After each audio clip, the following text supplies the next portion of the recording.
in the 90s. One of the best curves in the business. Almost a knuckle curve. It dropped straight down and a change. And the pitch cut on him. I'll give you his numbers when I have a chance. And as you can expect, his numbers are great. I mean, they're really great. He's 7-1 and an ERA of 2.53. So 2.5 runs a game. There's the 1-1. And it is low outside, more a slider. And the count 2-1.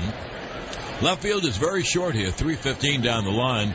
Fenway-esque has a high scoreboard wall, about 20-25 feet high. And McCullers deals, cut on a miss. There's the breaking ball away, and the count 2-2. And you're going to hear that word that John just said, breaking ball away. He does that a lot. And Judge is going to have to get used to that. And what he's done a really good job of not swinging at those when they're really off the plate. That was kind of iffy whether it was or not. Now the 2-2, missed outside 3-2.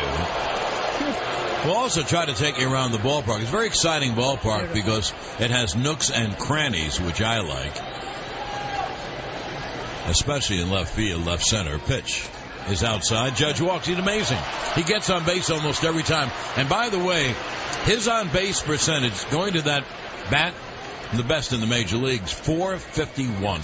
And that's 32 straight games that he has been on base, one way or another. It is amazing, isn't it? I asked Joe if, not having Sanchez or somebody or Holiday in back of him is going to lead to a lot of walks. He said, well, they're starting to walk him anyway. But absolutely. I heard that on your manager show. I thought it was a very good question and good answer. He gets walked all the time anyway. Here is Didi batting cleanup tonight. And the pitch high. Listen, Sanchez is not playing. They want to protect his groin. Everyone just had a few hours sleep. Everyone is feeling ragged. If they feel like I do, they're really feeling ragged. So there's no Holiday and there's no Sanchez. So here is Didi batting cleanup. 309, 9 homers and 31 RBIs. Did I say cleanup? Mm-hmm. I thought you did. Yep, I heard you. Well, he's the cleanup hitter. And McCullers 0-1. Breaking ball missed outside. And the cleanup hitter, Didi Gregorius, brought to you by Action Environmental Services, the New York Yankees' choice for solid waste and recycling. Now here's the 2-0 to Didi. And the pitch, a check swing, ground ball foul. Well, let's give you his numbers. You'll see how great he's pitched. 14 games and starts, 82 innings, 62 hits, so 20 less hits than innings pitched. He's walked 23. That's about 2.5 per 9. He struck out 97, and so that is a little better than a 4-to-1 ratio. And he's given up 6 home runs or 1 every 15 innings. Great numbers. Didi fouls it straight back, and the count 2-2. You talk to scouts around the league about McCullers. He's spectacular. He does get hurt a lot, and a lot of the scouts will say it's because he throws the curveball. He's so reliant on it. It's really, Robbie Thompson called it is the nastiest curveball. That's why I called it a knuckle curve. It all has to do with finger pressure. But his curveball, instead of going sweeping away, goes down. And, what a heck of a pitch. 2-2. Swung on, a high pop off third. Bregman gives it a look and makes the catch right near the stands. And that'll do it for the Yankees in the top of the first. No runs, no hits. 1 left at the end of a half. The Yankees nothing. Houston coming to bat on the WFAN New York Yankees radio network, driven by Jeep. Enjoy the game with an ice cold Sapporo beer. First brew. A place to find your closest dealer.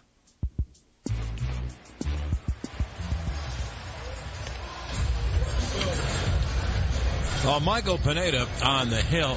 One thing about Houston, I guess we had to make this at the beginning of the first of the 3 broadcasts. They had a terrific team last year, but they really improved it. They were very right-handed last year. And so in the offseason, they made moves to get Josh Reddick, a left-handed who's batting second, and our Brian McCann, who's batting fifth, and switching in Carlos Beltran is hitting 6. So they added 3 big lefty hitters in their lineup. So they now have a very well-balanced lineup. Here is Altuve, rather Springer, to lead it off, and he takes a strike from Pineda. Springer, the leadoff man, leads the team in home runs.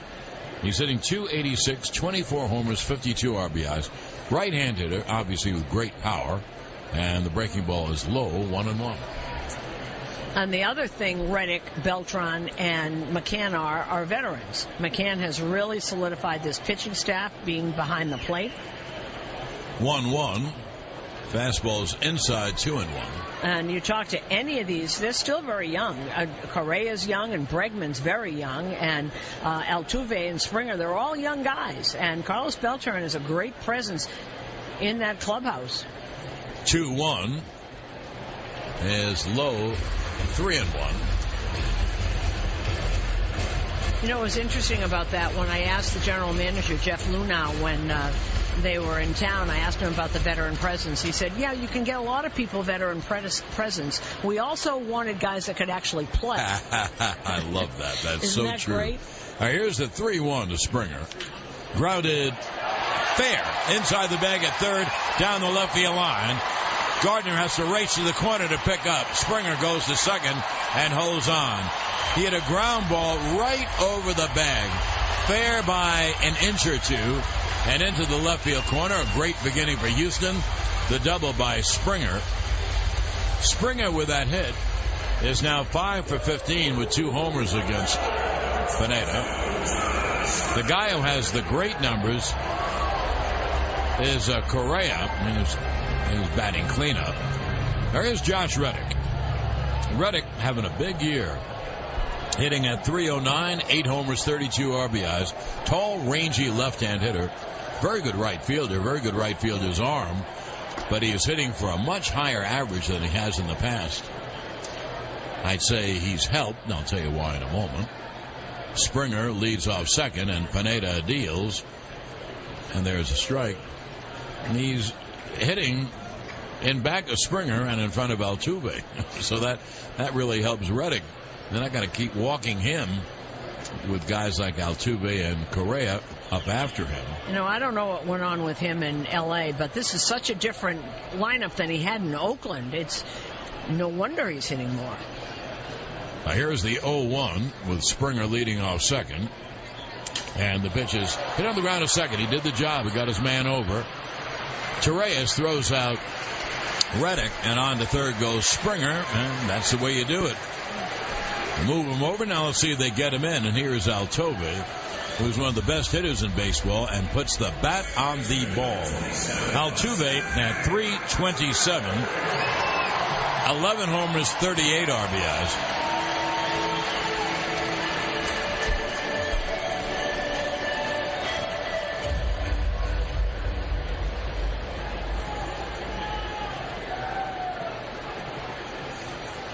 And look what the Yankees are doing. They're bringing the infield up in the first inning. You know why? Lance McCullers Jr. That's right. That's the reason. Infield up. Pitch is low. And if you're wondering, I think that's a great move. Why give up a cheap run? He gets a base hit, and I'm sorry, you have to live with it and pitch your way through it. But if he hits a ground ball to an infield, you don't want to run scoring. So the infield is all the way up. The Astros are now hitting double in 38 consecutive games.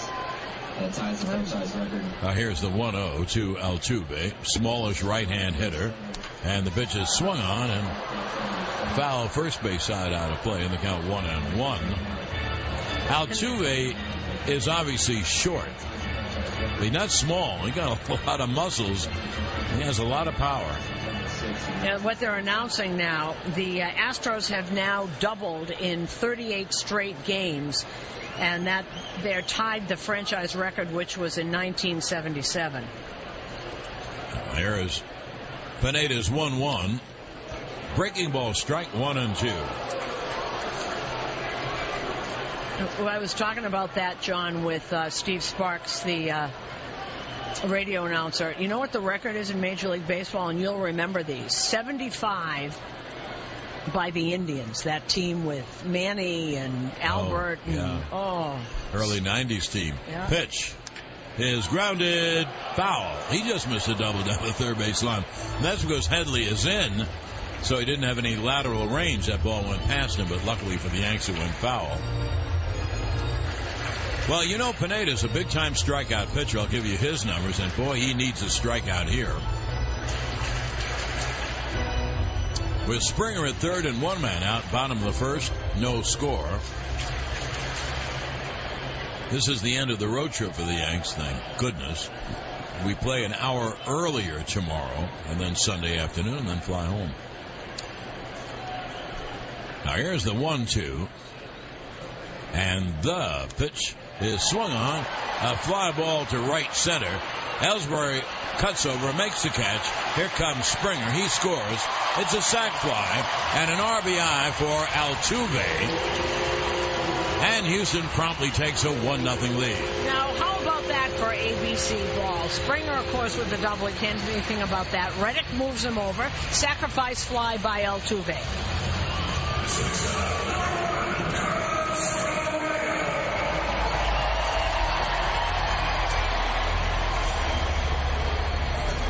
Carlos Correa is at 309. 16 homers, 53 RBIs. Leads the team in ribbies, one more than Springer. But his numbers against Pineda, he's 6 for 10, and 3 of the 6 hits home runs.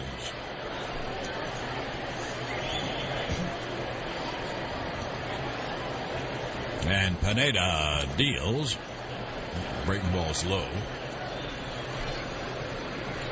So 1-0 Houston. Classic ABC ball. Double, a ground ball to get into third, a fly ball to score him. Pineda deals, swung on, a high fly ball down the right field line and into the seats. Actually didn't miss a home run by too much. Pineda 7-4 and an ERA of 4.12, 15 games and starts, 87 innings, 87 hits. He's walked 20, a little more than 2 per 9. He has struck out 88, about a 4.5 to 1 ratio. His bugaboo, the home run ball, he's given up 17. And the pitch is inside. And the count 2-1. You know, you think about Correa, he's a full-fledged star, and you think that he's been around, he's been around a few years. He's 22 years old. And the 2-1, swung on, grounded to short. Didi fields near second, throws to first to end the inning. 1 run, 1 hit, no one left. End of 1. 1-0 Houston on the WFAN New York Yankees radio network, driven by Jeep. On Sports Radio 66 and 101.9 FM. Don't Station ID, now the WFAN New York Yankees radio network. The Mets' Michael Conforto missing his 4th straight game due to a hand injury. The Timberwolves trade Ricky Rubio to the Jazz. Steve Summers follows the Yankees postgame on WFAN, WFAN-FM, New York. Now here's Headley to lead it off, and he fouls the pitch off. John Sterling, Susan Waldman at Minute Maid Park in Houston. 1-0 Astros here in the top of the second. Today's Yankees Radio Network Acme Markets home run payoff contestant is Joe Oliveira. Joe will win a $100 Acme Markets gift card for every home run the Yankees hit in the second inning. Visit WFAN.com/Acme to hit it big. 0-1 outside. Headley batting 5th tonight. Hitting a .253, 4 homers and 32 RBIs. Switch it to batting left. 3 infielders on the right side. And Headley cuts and misses. I know you're waiting for the count. They've removed it from the board. I'm in trouble. So I think it's 1-2 on Headley, if I remember correctly. And the pitch is grounded to first. Little flip to McCullers in time. 1 away. Yuli Gurriel, the first baseman, made the little flip. And thus far, McCullers is getting very soft, easy outs. Scoreboard update is brought to you by your Mercedes-Benz Tri-State dealers. See their vehicle offers and inventory at MBUSA.com. Top of the 4th in Baltimore. Tampa Bay leads Baltimore 2-1. How'd they do it? Wilson Ramos is back. His first home run, a 2-run shot in the second inning. The pitch is dribbled foul by Romine. Austin, a right-hand hitter, hitting .237, 2 homers, 17 RBIs. That game is Jacob Faria against Chris Tillman in Toronto. Toronto, courtesy of a Justin Smoke 3-run homer, his 22nd. They lead Boston 3-0 in the first inning. Doug Fister against Marco Estrada. Well, Susan, as you know, Toronto's been having a lot of problems, but not with Smoke. He's having a career year. Something in it. Pitch is outside the road line, so the count 1-1 on Austin.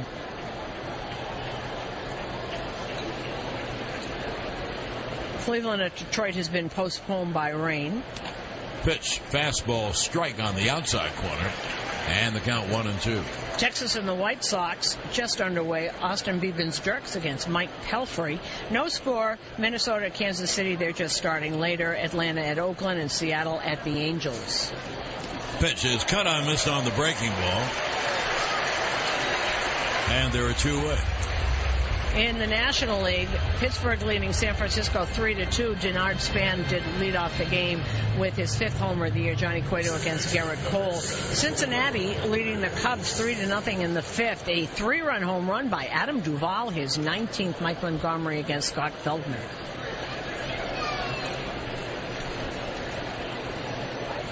Now 2-0. Here's Ronnie Torreyes. He's at .276, 2 homers, 19 RBIs. A right-hand hitter, and there's a strike. Mets leading Philly 2-0. They're in the bottom of the 4th. Ben Lively for Philly. Jacob deGrom goes for the Mets. Miami and Milwaukee just underway. Edison Volquez against Matt Garza. Breaking ball, strike. And the count 0-2. McCullers has the ball on a string. Pitching to both sides of the plate. Thus far, looks awfully good. Be an 0-2 to Torreyes. And the pitch is grounded weakly to third. Going to be a tough play. McCullers fields, throws high, and Torreyes is safe. The first Yankee hit. They had a base runner when Judge walked. Little dribbler, third base side of the mound, and Torreyes is awfully quick, so there's a base runner with 2 out. I'm not sure whether Bregman would have gotten him, but McCullers cut off Bregman, went and got it, and had to turn and throw. And it almost looked for a moment that it was going to throw it over his head. But I think if Bregman, if he gets out of the way, Bregman might have a shot. He might have had a better play. Yeah, he's coming in. Well, here is Tyler Wade, and if this means anything, I really like the way he swings the bat. He's 2 for 10, no homers and an RBI. And I'll give you an example. He's a left-hand hitter. Torreyes leads. And McCullers, big breaking ball strike. Oh, what a breaking ball. But Wade, even last night in the 9th inning, he drove one to left center. Engel caught the ball, maybe a step from the wall. He has good at-bats. And it looks like he has a very good lefty swing. Obviously, you have to wait a long time before he can make anything definitive on it. Pitches outside 1-1. And later on, Washington at St. Louis, Colorado's at Arizona, and the Dodgers are in San Diego. Joe telling me he loves Tyler Wade's at bats. Goes deep on everybody. Doesn't swing at the first pitch. Works the count. Here's the 1-1. Swung on and grounded to first. Ulieski to the bag, safe. He fumbled the ball, and then he got it, and he raced to the bag, but Wade beat him. We'll see how they scored. Probably an error. He fumbled it, got it, and reached for the bag, and Wade just beat the rap, so the Yanks have 2 on and 2 out. And it is an error first base. I'm not sure who's going to get him anyway. Tyler Wade is very, very fast. And yes, he is, and he plays everywhere. He really has a chance to stay. Even when everyone comes back, he really has a chance. He can be an outfielder, an infielder, like Marwin Gonzalez of this team. It looks like he can hit, too. Well, here is Carter, who's back with the Yankees, hitting .204, 8 homers, 23 RBIs. In a spot like this, and you want Carter to run into one, he can certainly hit it out here. Was familiar with this park because he did play here. Pitch has a fastball high. One little guy went over to the other little guy, put his arm around him, pat him on the back. That was Altuve to Torreyes. And they're still going at it, the two of them. They're still talking a mile a minute out there at second base. That'll be a 1-0 to Carter. The Yankees have two very soft pitches. Breaking ball outside. The little dribbler by Torreyes and the little dribbler by Wade. One single, one error. And they all count 2 on and 2 out. And Carter ahead on the count 2-0. You know, that also is what speed does. I think that Gurriel was rushing a little bit because he saw where Wade was. He really can get down the line. He is very fast. Now here's the 2-0. And it's low 3-0. New York Yankees baseball sponsored by your local Ford dealers. The Ford Summer Sales event is on at your local Ford store. You can get big savings on the exciting lineup of Ford vehicles. Go to buyfordnow.com. I would let Carter swing 3-0. Just in case he gets a cookie. You never know. He might hit it out and you get 3 runs. So here is the 3-0. Pickoff throw goes into center field. Torreyes goes to third. Wade goes to second.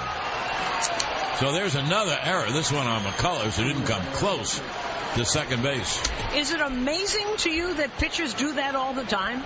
This is a guy who doesn't walk people. I mean, this is a guy that throws strike, and throws them at 95 and can't throw to second base. It's amazing. And throws that breaking ball for strike in both pitches on the corners. Yeah. It's astounding to me. Now here's a 3, and he wasn't close. No, he's not the only one, of course, but every time I see it, I just am stunned. 3-0.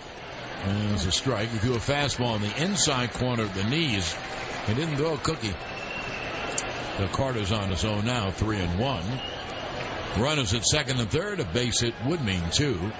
A lot of speed out there in Torreyes and Wade. And here's the 3-1 to Carter. Hit on the ground to short. Correa fields, throws to first in time to end the inning. No runs, 1 hit, 2 errors, 2 left at the end of an inning and a half. 1-0 Houston on the WFAN New York Yankees radio network, driven by Jeeps is subject to change at any time. Fees, charges, usage, speed, and restrictions apply. See 8. Come on out to the stadium when the Yanks take on the Brewers Sunday, July 9th. First 18,000 guests in attendance receive a Whitey Ford bobblehead, the third in the 2017 collectible bobblehead series, courtesy of AT&T. For tickets, log on to Yankees.com.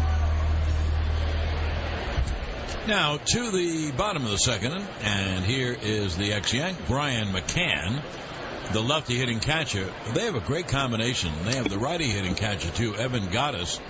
A lot of power behind the plate for Houston. And Pineda deals foul back. McCann at 266, 10 homers, 42 RBIs. 3 infielders on the right side, in the middle of whom is Torreyes, and he's about 10 steps out on the outfield grass. McCann doesn't run very well. Pitch is low on the count 1-1. 1-0 Houston as we begin the bottom of the second inning.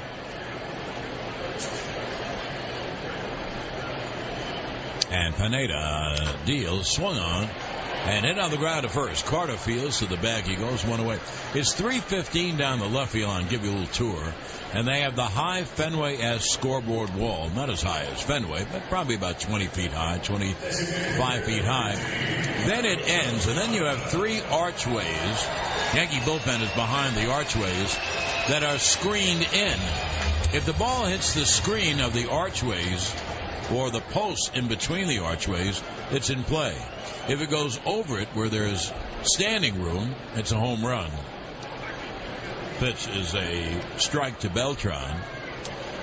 And then after the archways, it's in deep right center. It's 362 to the beginning of the archways. Pitch is low. And then in deep left center, it's 404. 409 in dead center, where it used to be 435. They removed Towles Hill, so it's 409. Now here's the 1-1. Beltran takes a breaking ball low, 2-1. Aren't you always surprised that nobody got killed on Towles Hill? I used to think someone was going to break an ankle. Himself. Yeah, break an ankle or sprain an ankle or fall down. Nobody ever did. They had to run up to try to make catches, which is a strike. A very famous part of baseball in Cincinnati at Crosley Field, there was what they called the terrace, which was an incline in left field. And you had to run up to go get the ball or come down. And that was really big part of baseball lore. Pitch is cut on and missed. Beltran strikes out. And there are two-way. Then is the Houston bullpen in deep right center. That's 373. And the fence then goes down to 6-7 feet. And I can't see the distance there, but it's probably about 330 down the right field line.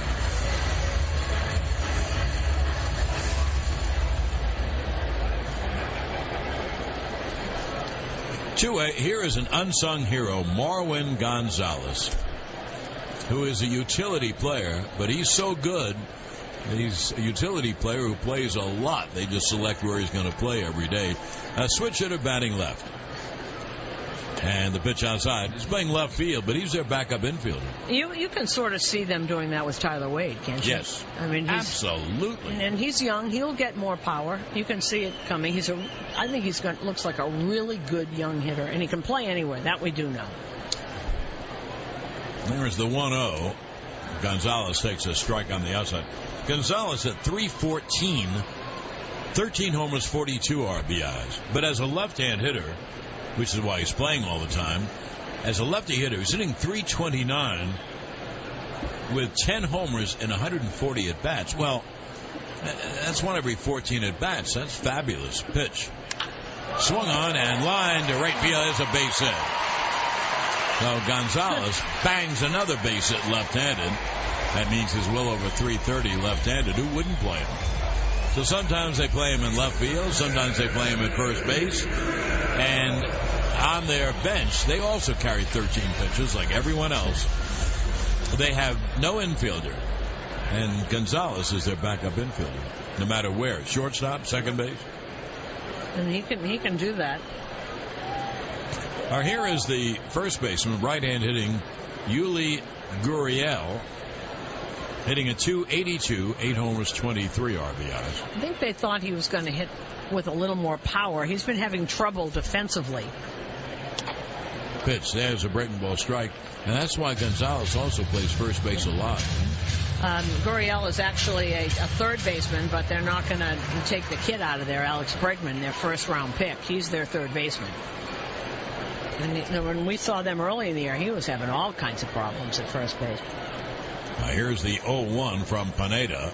Breaking ball cut on and missed, and that was a great breaking ball because it not only went into the left-hand hitter's batter's box, it went down. So, the count 0-2 on Gurriel. With Gonzalez leading our first two out, 1-0 Houston, bottom of the second.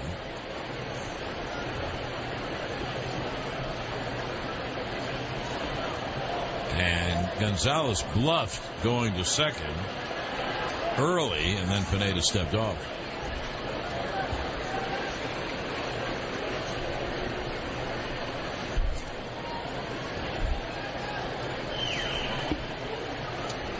Now here's the 0-2. Runner does go, and the pitch is lined right to short to Didi. Well, the Yankees got a little fortunate there. That ball was hit hard, but right at Didi at short. In the inning, no runs, 1 hit, 1 left at the end of 2, 1-0 Houston. The WFAN New York Yankees radio network driven by Jeep. Plus available built-in seamless connectivity for quick access to your favorite music and media. Mornings from 6 to 10 on the Fan.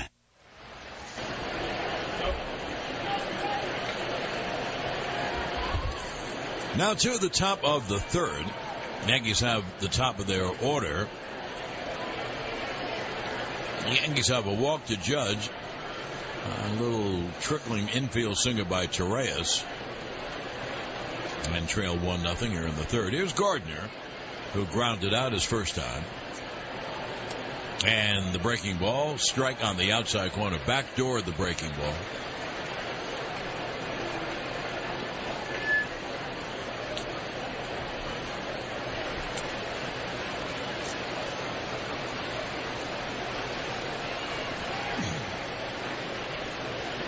Here's McCullers 0-1. Caught on him. Missed. This time the breaking ball went down and in. And the count 0-2.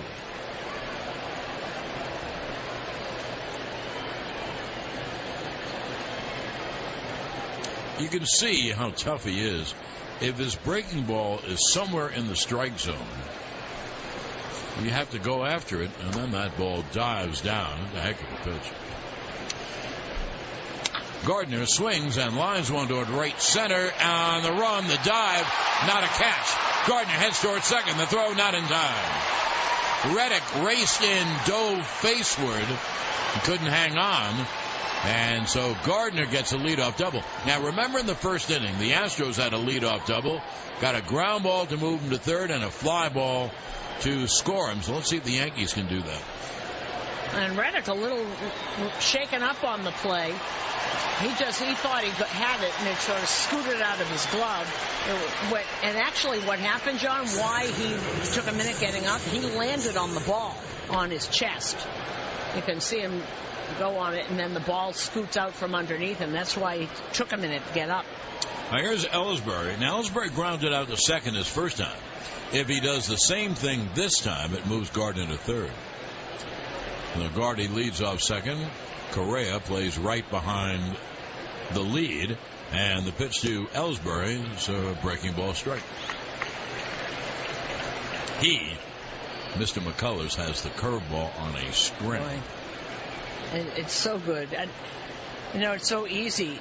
Joe kept saying, well, stay off the curveball. I said, well, it's not that easy, right? He said, no, it's a nasty one. And here's the 0-1. Fastball is high, and the count 1-1. You just can't throw curve. I knew a pitcher, he wasn't as good as McCullers, who did that years ago, but the thing is, he has a really good fastball. If he had a fastball that was 88, 89, well, it'd be different, but his is in the 90s.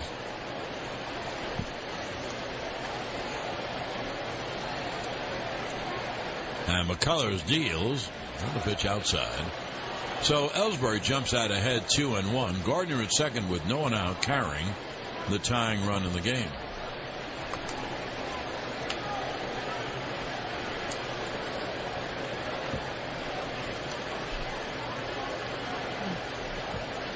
Now the right-hander is 2-1. A breaking ball low, 3-1.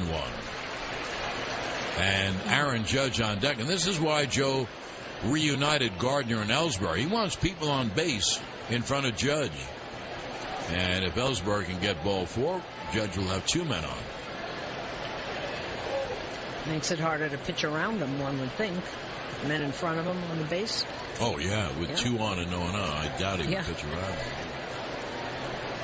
First, he hasn't walked yet. So it'll be a 3-1 to Ellsbury.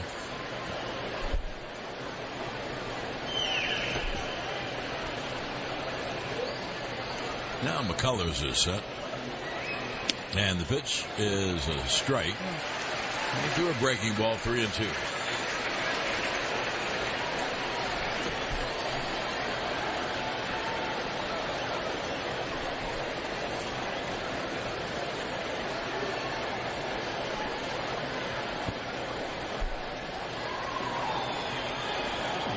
Gardner leads.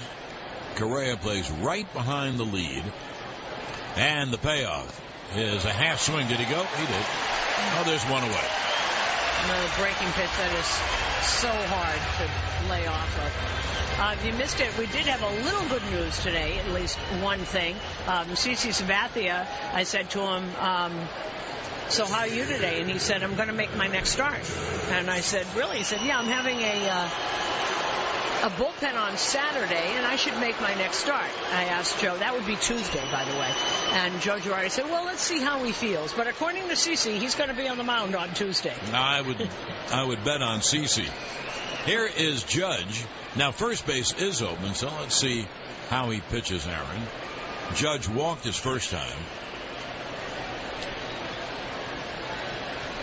And the pitch is fouled back. You know how we kid about there's a stat?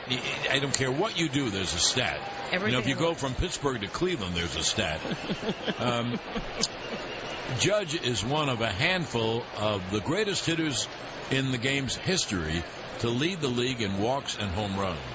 And the other guys, if you're wondering, were Babe Ruth and Ted Williams and Joe DiMaggio and Mickey Mantle. Okay. People like that. Of course, it hasn't happened yet, but pitch. Caught on a missed 0-2 to Judge. The Baby Bombers could easily be dubbed tater tots because these kids mash the baseball like taters. Everyone loves home runs. Everyone loves O'Rider tater tots. The original tater tots potatoes. Judge behind 0-2. And McCullers deals cut on and foul first base side out of play as Tony Pena ducks out of the way. Almost took his head off. Joe did a really good thing today. He called a team meeting. Everybody went into the trainer's room, and he brought in a computer. And they FaceTimed Dustin Fowler in the hospital in Chicago. And he's being released from the hospital today. And he will be back in New York next week. And Joe said, I just wanted him to know that, we're all together in this. 0-2. And it's cut out of this. They're fastball in. So there are 2, and that will bring up Didi. And that was the same pitch that he threw a minute ago for strike 2. It looks like it's going to be on the inside part of the plate, and then it moves in. Yeah, I think that's a two-seamer. Yep. Maybe it just moved that way. People sometimes definitively call pitches. It really is just how pitches move. But that moved in. That was a good pitch. Yeah, that I think was just a four-seamer that had a little run on it. I don't think he was thinking that. So here is Didi with the runner at second and 2 out. He popped to third his first time. And the pitch is outside. So the Yankees get a leadoff double, but the next 2 batters strike out. So now it takes a 2-out hit to score Gardner. No overshift. Correa plays behind the lead of Gardner. And the right-hander deals. Hit on the ground at first. Base hit. Over first. Down the right field line. Rolling toward the right field corner. Didi heads towards second. The Reddick throw is not in time. Gardner has scored. It's a double. A ribby double for Didi. And the Yankees tie the game at 1. And we'll look at that again. I don't know if a better first baseman could have gotten that. It was hit very, very hard, but it was right over the bag, as John described it. Gurriel did dive for it, but didn't get there in time. Didi kept going, and Reddick's throw was really offline. He usually makes much better throws than that. 32nd RBI for Didi. So the Yankees have tied the game, and they have the go-ahead run at second. And here is Headley.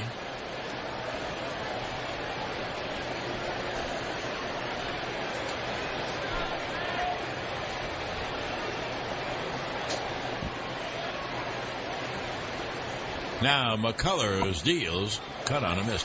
Look, you want your pitches to get ground balls. I was kidding Susan when she mentioned about McCullers, because ground balls don't leave the ballpark. But sometimes you get a ground ball that's not at a fielder. That goes over the bag like that, or the one that was hit by Springer in the first inning. You get a hot ground ball, goes over the bag. Normally you don't play the line. And it becomes a double pitch. Is a strike on the outside corner, and the count 0-2. If it's the 8th or 9th inning and it's a one-run ball game, then you'll see the first baseman against the lefty or the third baseman against the righty really play on the line to take away the double.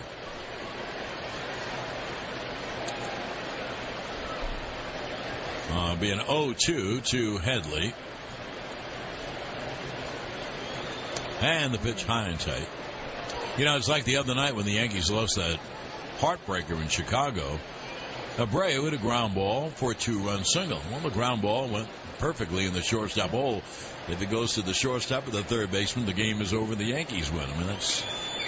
You can't control the ground ball. So for McCullers, he just gave up a ground ball, just happened to be over the bag. Pitch is grounded toward third. Backhand stop Bregman. The long throw is in time. Well, the Yankees tie it on a pair of doubles. 1 run, 2 hits, 1 left, end of 3.5.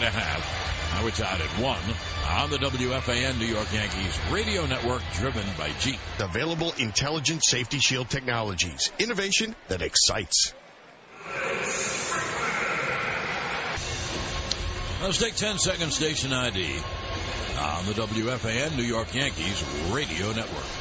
With NBA free agency beginning Saturday, the Timberwolves trade Ricky Rubio to the Jazz for a 2018 first-round pick. More later on WFAN, WFAN-FM, New York. John Sterling, Susan Waldman back at Men in Bay Park in downtown Houston.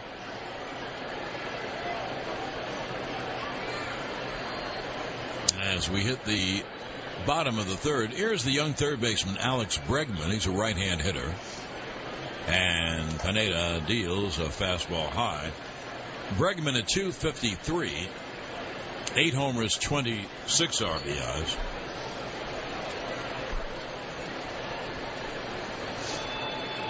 Ball game is tied at 1, bottom of the third. Pineda deals, and there's a strike breaking ball outside corner. 1-1 is swung on and popped him up to right. Wade coming in toward the line to make the catch, one away. Now, Susan talked a little bit about it at the beginning, but over from the left field foul pole all the way to dead center, on top of the Crawford boxes in the standing room over the archways, they have commercial boards that stretch all the way out. On top of those, you have that faux train, because this used to be the railroad station in Houston years ago. And on the back wall, it's all windows. A heck of a sight. Very much like Milwaukee. And it's all windows. Pitch is high to Springer. From foul territory in left field all the way to dead center. It's a great look. That's not a real train? I don't think so. It goes across. Well, it moves, yes. Pitch is a strike. It's loud enough for a real train. When they do that on home runs and all, they make the noise and it chugs its way to the foul pole. And why, you might ask, is there a train here? This used to be the train station. Yeah. Absolutely. This is a gorgeous place. I think this park's wonderful. 1-1 is low, and boy, like all these other parks in Cleveland and San Francisco, etc., a billion times better than the Astrodome, which was a cold, nightmare. dark dump where the ball didn't travel. Dark. I always wondered how anyone could see out there. Didn't it look always like the outfielders were in black? Yes. Standing in clouds or something. 2-1, breaking ball outside of Springer. Springer was the guy who had the double over third, then moved to third on a grounder, scored on a fly ball. You know, earlier, right before the game started, I had said to our buddy Steve Sparks in the next booth, I said, where is everybody? Place is empty. And he said, traffic. They'll be here. And they are. Oh, yeah, they have big-time traffic here. Here's the 3-1. Swung on, a high drive to deep right center. Ellsbury back, away back, makes the catch in the deepest part of right center. Now, dead center's 409, and that ball was like right center of it before the Astros bullpen begins. That was a long drive. That Ellsbury ran it down 2-way. And Springer's got 24 home runs. He's got 9 leadoff home runs. What do they say? He pitched to the right part of the ballpark? You know, already this is such a better performance from Pineda. Here's Josh Reddick, and he takes a fastball strike. Pitches low back to the screen, 1-1.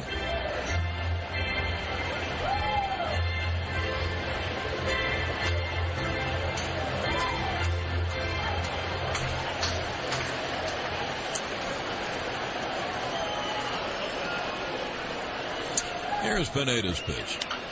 Swung on, a high pop toward third. Headley on the edge of the infield grass makes the catch. And Pineda has a 1-2-3. We have played 3 in Houston.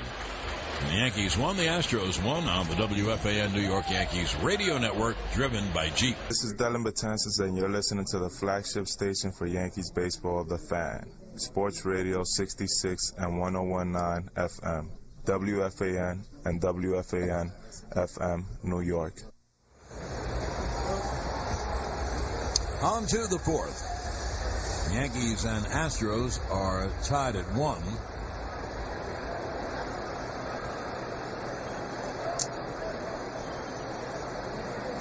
Austin Romine struck out his first time.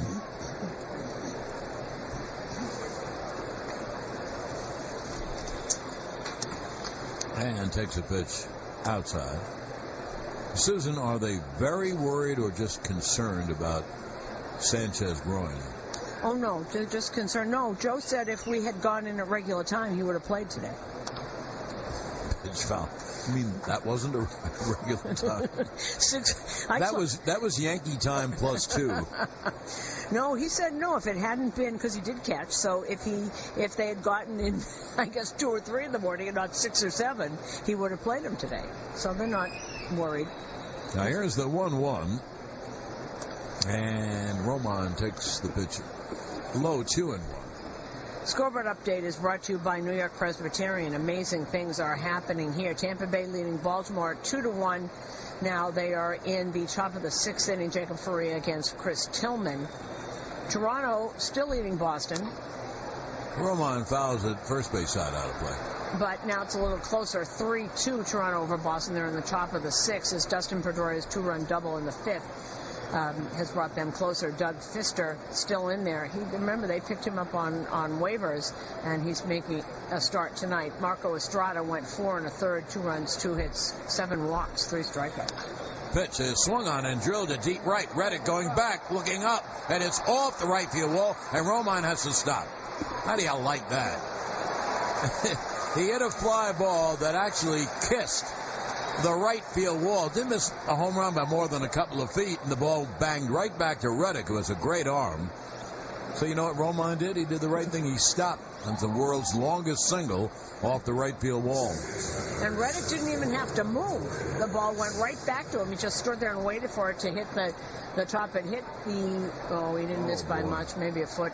Oh, boy. Yeah. Just seeing the replay, hit a little higher on the wall than I thought. Wow. Well, there's Romine at first, and here is Torreyes.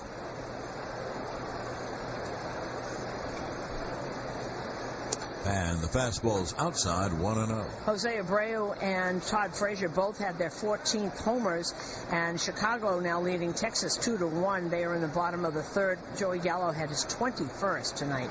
Minnesota leading KC 1-0, top of the 3rd.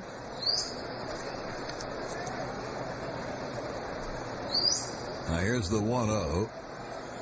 And the pitch slider low outside, 2-0.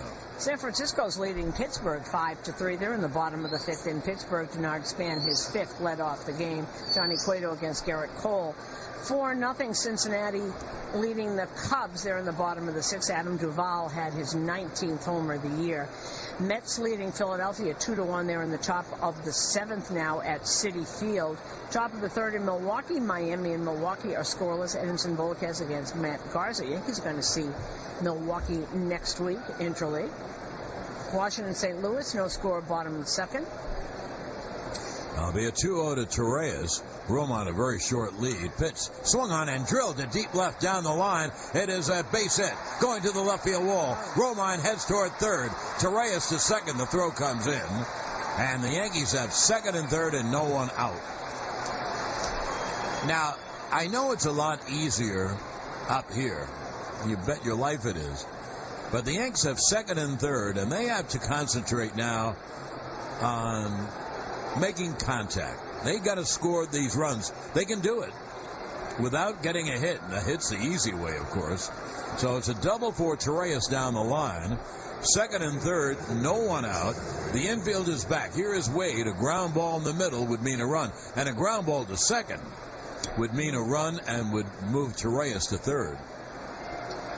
Now here's Tyler Wade, a left-hand hitter. Pitch. Breaking ball strike.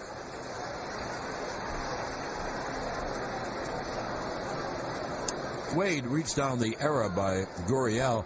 In fact, if he hits the same kind of ground ball, the Yankees will take the lead. They have Romine at 3rd, Torreyes at 2nd, and no one out here in the 4th.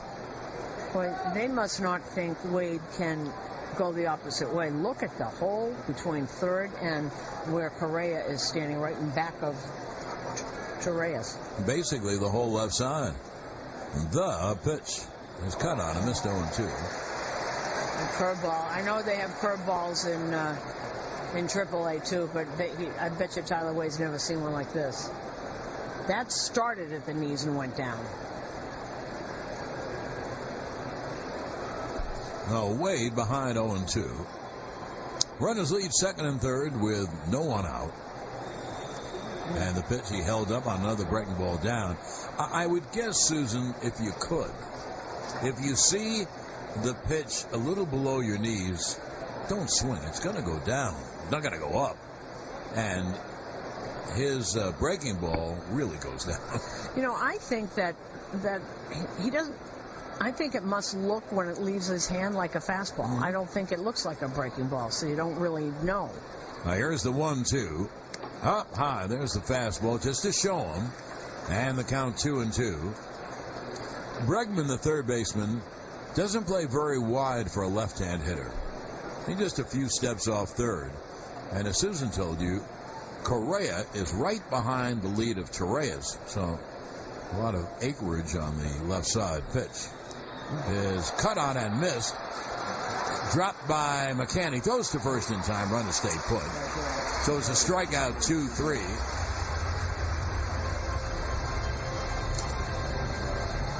And there's one away. Well, the top of the fourth inning brought to you by Domino's Pizza, the pizza with the best toppings. Domino's, the official pizza of the Yankees radio network. Now, everybody knows that Carter strikes out a lot. And the Yankees can't afford a strikeout. They need to score at least one of these runs. The Astros bring the infield up. They have three infielders on the left side. But here, Carter has got to try his darndest to make contact. Runners lead second and third, one out. Pitch. Fastball's high, 1-0. You know, I've got to ask Tyler Wade what that looked like to him, because that last pitch that he struck out on, John, that started at his shins and went down. It must look like where he lets the ball go that it's going to be a strike. That wasn't a strike when it left his hand. I wonder what it feels like up there. 1-0's cut on this. Good breaking ball. Well, McCullers played with, or knows Carter. He certainly isn't going to give him any kind of a fastball to hit.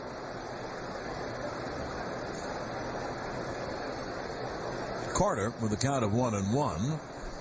Runners lead second and third with one man out. And the pitch is a strike on the inside corner, 1-2.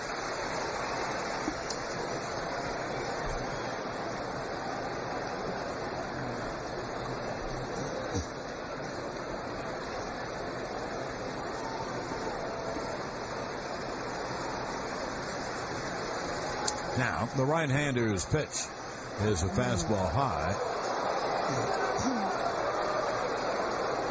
And the count 2-2. You notice that the fastballs he's thrown Carter are out of the strike zone, up and out of the strike zone. Infield is up and three infielders on the left side. And Gurriel up on the right side. Pitch struck him out swing on a breaking ball in the dirt 2-way.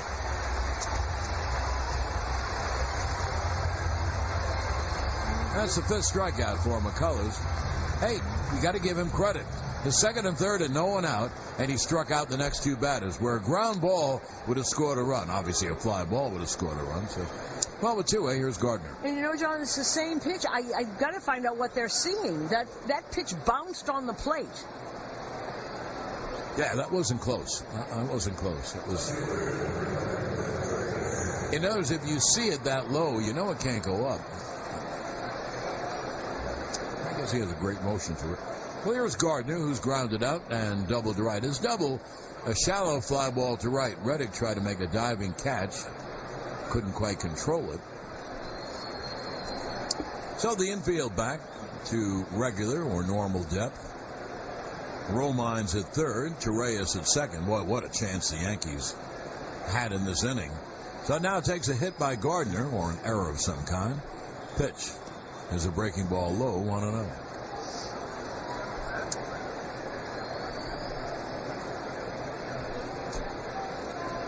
I think the reason why it's even more important to score in this position is because you figure he's such a good pitcher. You figure you're not going to get that many chances.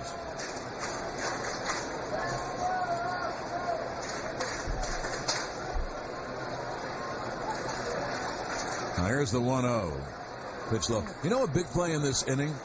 The fact that Romine, I don't think you could take him to task for this, just missed a home run, and it banged off the wall back to Ruddick, and he only got to first. If he gets to second, when Torreyes doubles down the left field line, Romine would have scored easily. So, well, it'll be a 2-0 to Gardner.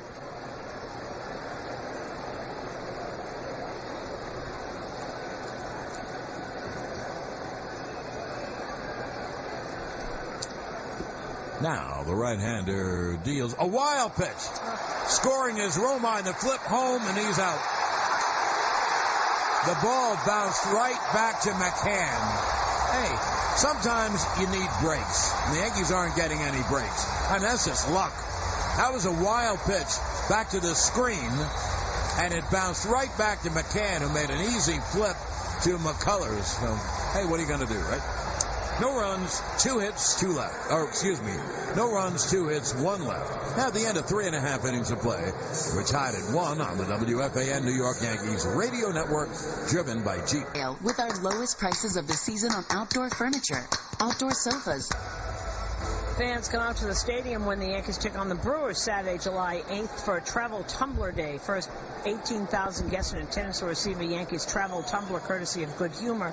For tickets, log on to Yankees.com. Well, it was a wild pitch, all right, and it went back to the backstop. But unfortunately for the Yankees, it banged off the backstop and came right back to McCann. And he turned and kind of flipped underhand to McCullers. Romine was an easy out. The pitch is high. So if you say, well, what a bad break, you're right. What a bad break. A wild pitch goes back to the backstop, but it caroms off right back to the catcher. So some days. Here's Altuve, takes a pitch low, and the breaking ball is outside, 2-0. So now one thing, that doesn't excuse the Yankees. They had second and third and no one out and never scored a run. Now, that's terrible. That's terrible they weren't able to make contact. Well, here's the 2-0 to Altuve, and the pitch is grounded in the hole. Diving try by Didi. He goes to left field. Didn't matter. If Didi had caught the ball, he'd be lying on the ground, on the edge of the outfield grass. So Altuve singles in the shortstop hole. A good start for the Astros in the fourth. A 3 bouncer, and John's right. If he even had gotten his glove, he's sprawled on the ground. Altuve very, very fast.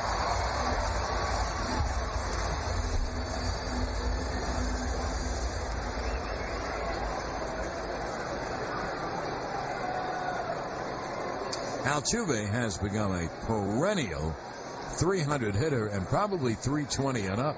He gets as many hits as any player in baseball. Here is Carlos Correa.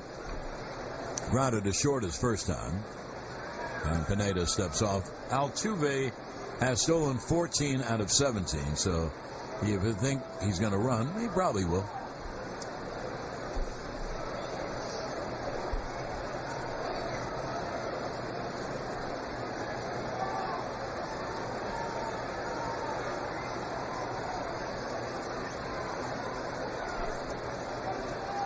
Pitch is line. There's a base hit to right field. Altuve around second, heading toward third. Here's a throw by Wade, and it's missed, or he would have been out. Headley missed the one hopper, or he would have been out. On to second, on the throw goes Correa, and now Houston has second and third, and no one out. Well, Wade made a really nice throw. We're going to take a look at this again. Goes the opposite way.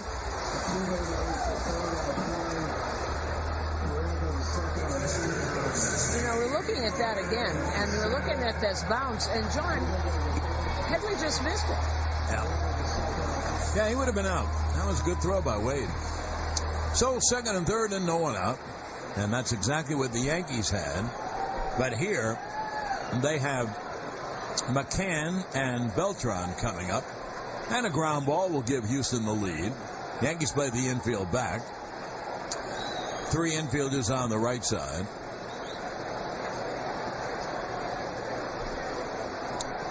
They're going to give Wade an error. A very unfair pitch. Breaking ball missed.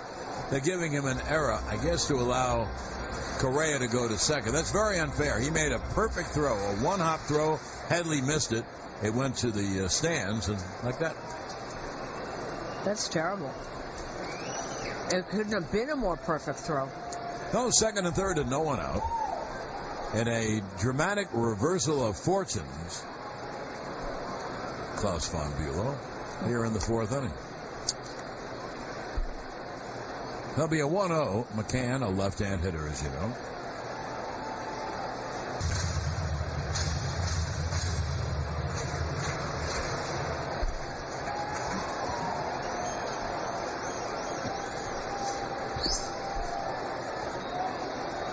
I'll be a payoff pitch.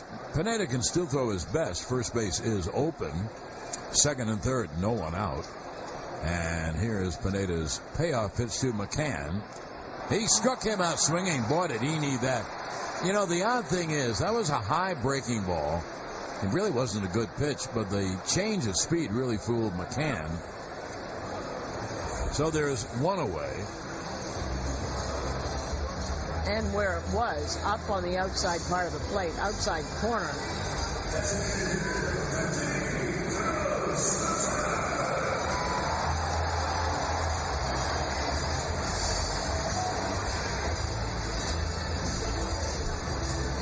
Now here is Beltran, switcher, as you well know, batting left.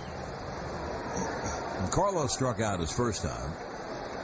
The Yankees are not bringing the infield up. They don't want a ground ball to squirt through and score 2 runs. So there's a ground ball. Almost anywhere it will score the run. Indeed, he plays right behind second. So he's very deep. And Torreyes plays with the spikes on the edge of the outfield grass, so he's very deep.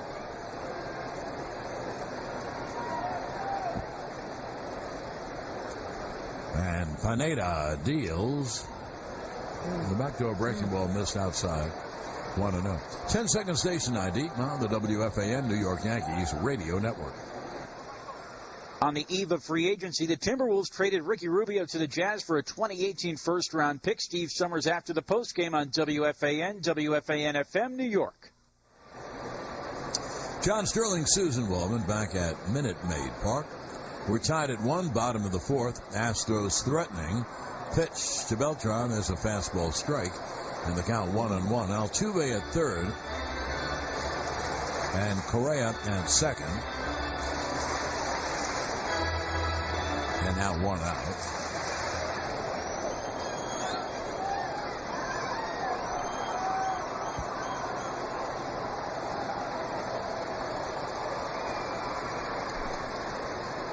Here's the 1-1 to Beltran. It's grounded to second. That gets the run in. Little flip to first by Torreyes. Altuve scores. Correa goes to third. And so the Astros do get the run in. Beltran made contact, something the Yankees could not do in the top half, and that's why they're losing.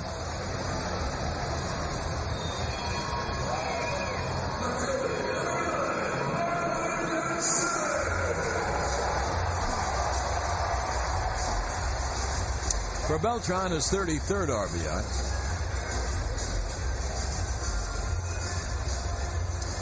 Here's Gonzalez, Marwin Gonzalez, a switch hitter batting left. He singled to right his first time.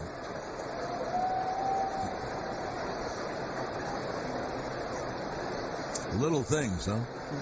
Little things win games. Little things lose games, too. Correa leads off third with 2 out. And the pitch outside, 1-0.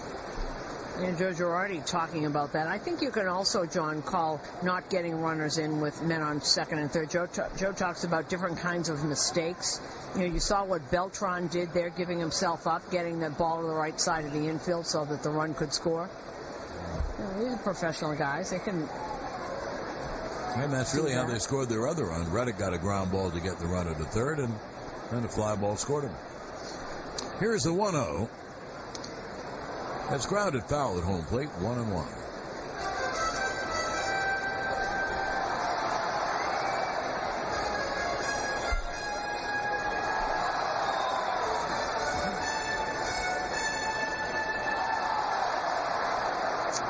Tomorrow night, the game starts an hour earlier, and so using Eastern time, New York time, we'll be on at 6:30 and play-by-play at 7:10.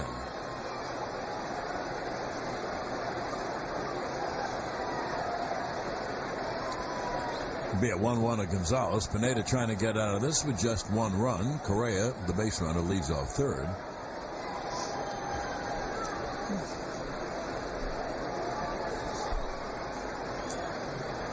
Tomorrow it's a Fox National game, which is why it's 7:15 in the East.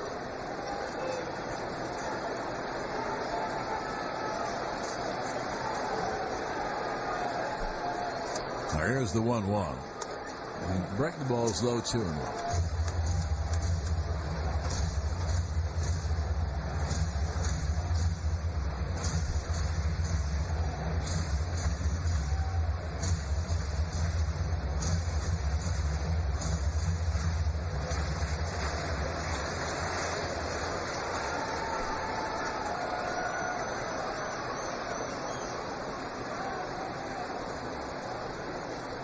Now here's Pineda's 2-1 to Gonzalez, and the pitch a high pop foul third base side, making the seats. Call the count 2-2.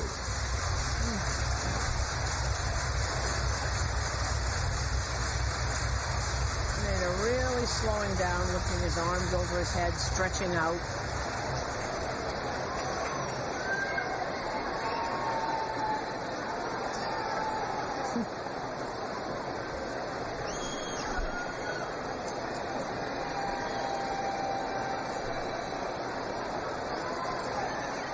The base runner, Carlos Correa, leads off third. Now Pineda a strike away from getting out of this with one run, which would be pretty good. And the pitch to Gonzalez is foul back to the screen. Well, the count holds 2-2. Good job of protecting the plate. Just got a piece of it. If you're not sure where that ball is, stick your bat out there and just get a piece of it.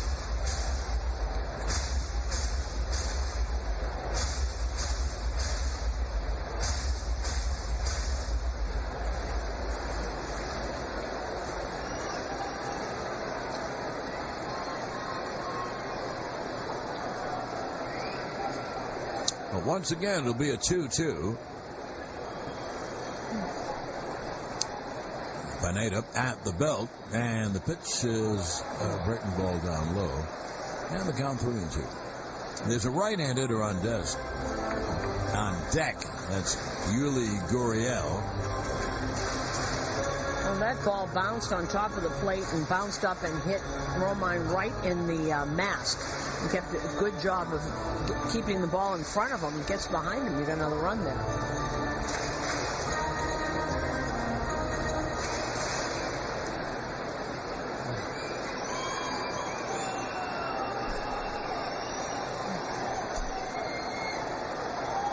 So Gonzalez digs back in. He'll see a 3-2. First base is open. Pineda can throw the nastiest pitch he has to try to get out of the inning. If he walks him, he goes after the next guy. The pitch swung on in line. There's a base hit right center field. Correa scores. Ellsbury fields in right center and throws in. That's a second straight hit for Gonzalez. Same spot. Line drive to right center. A ribby single. And Houston takes a 3-1 lead. You can really see why A.J. Hinch will find a place for Mount Gonzalez no matter what. That was not a terrible pitch. It was almost ankle high and on the outside part of the plate. He just went down and got that. He was very good hitter. You can see the difference in the game. The Yankees had second and third and no one out in the top of the fourth and didn't score a run. The Astros had second and third, no one out in the fourth, and they scored both runs. And I'm sorry, that's the way it works. Well, the score is 3-1 Houston, and here is the first baseman, Yuli Gurriel. He's a right-hand hitter.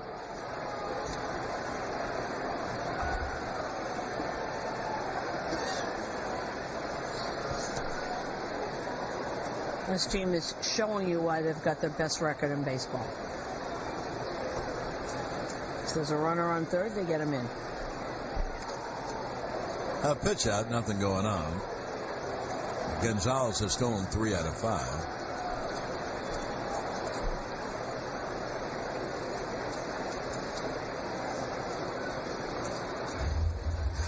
I don't know if it's a sellout. I'm just looking around the place.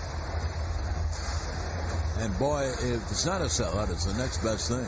It's packed. All those archways out in the center, they're all standing room. That's packed.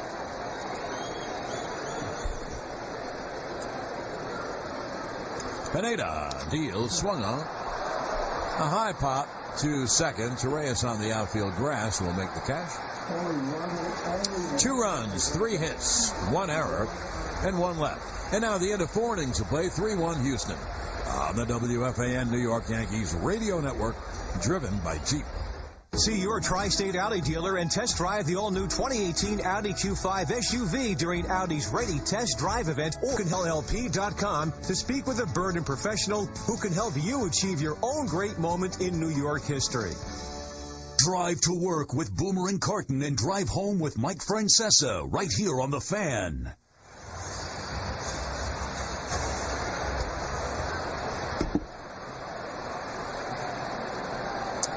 Brett Gardner was hitting when McCullers uncorked a wild pitch. Yankees had terrible luck. The ball hit the backstop and banged right back to McCann, who flipped underhand to McCullers, and they had Roman by 5 feet at home. That's how the inning ended. Yep. So the Yankees failed to score, 2nd and 3rd, no one out. And a killer. When you have a guy like McCullers on the mound, what a killer. Now here's Gardner.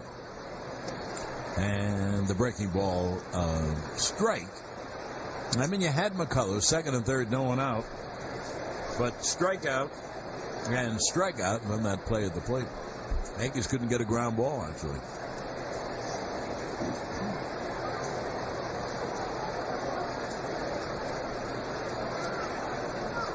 There's the 0-1. It's grounded to second. Now Altuve throws to first, 1 away.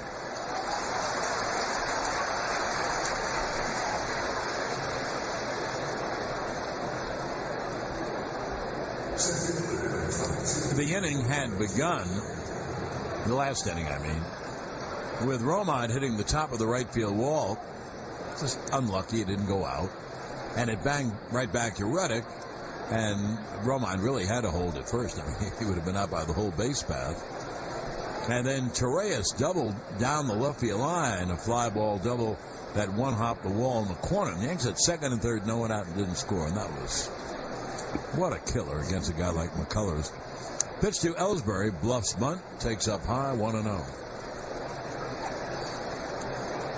From foul pole around to foul pole, it's 4 decks. Of course, one of the decks is a sweet deck.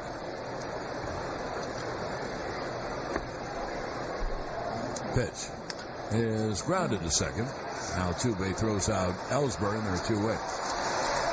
And then over that scoreboard wall, there are the Crawford boxes. And then the standing room. And out in just off dead center field, it looks like a press box. There are rows and rows of seats out there. And then it's a double deck, stands over the right field wall. Great looking park. Is that a restaurant up there, that section that's above where the tacos place? Where it says tacos? Right? It must be. It looks like a deck. People are standing and moving around there. Judge fouls it off. Aaron has walked and struck out. McCullers has struck out 5 and walked 1. Houston with a 3-1 lead, top of the 5th, 2 outs and no one on. And the pitch to Judge is low. The count 1-1.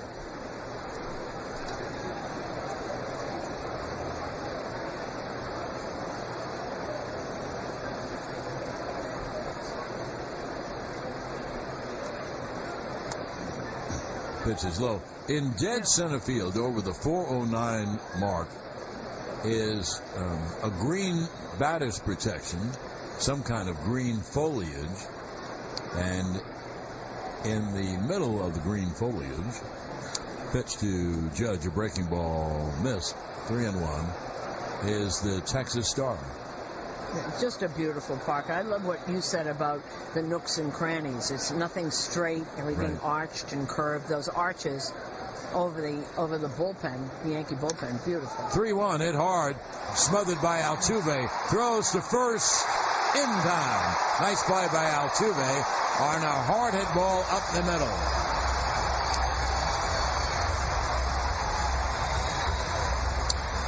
So the Yankees go out 1-2-3. They had a 4.5, 3-1 Houston on the WFAN New York Yankees radio network, driven by G. The best or nothing. The monthly lease payment is available only to qualified customers exclusively from Mercedes. Well, I know you won't believe this, but I was wrong. Again. It's a Fox game tomorrow, and Fox wants to start their games at 7:15. And let's face it, they pay for it. So we're on the air tomorrow night at 6:35 Eastern Time with the pregame, and then 7:15 for the play-by-play. Gives us an extra 5 minutes. What shall we do? What shall we do? Sleep. Here's Bregman, and he takes a pitch in the dirt, ball one. How much coffee do you think is being consumed in this press box and the broadcast booth? Well, I consume my own. That's the only thing I had was coffee when I got it.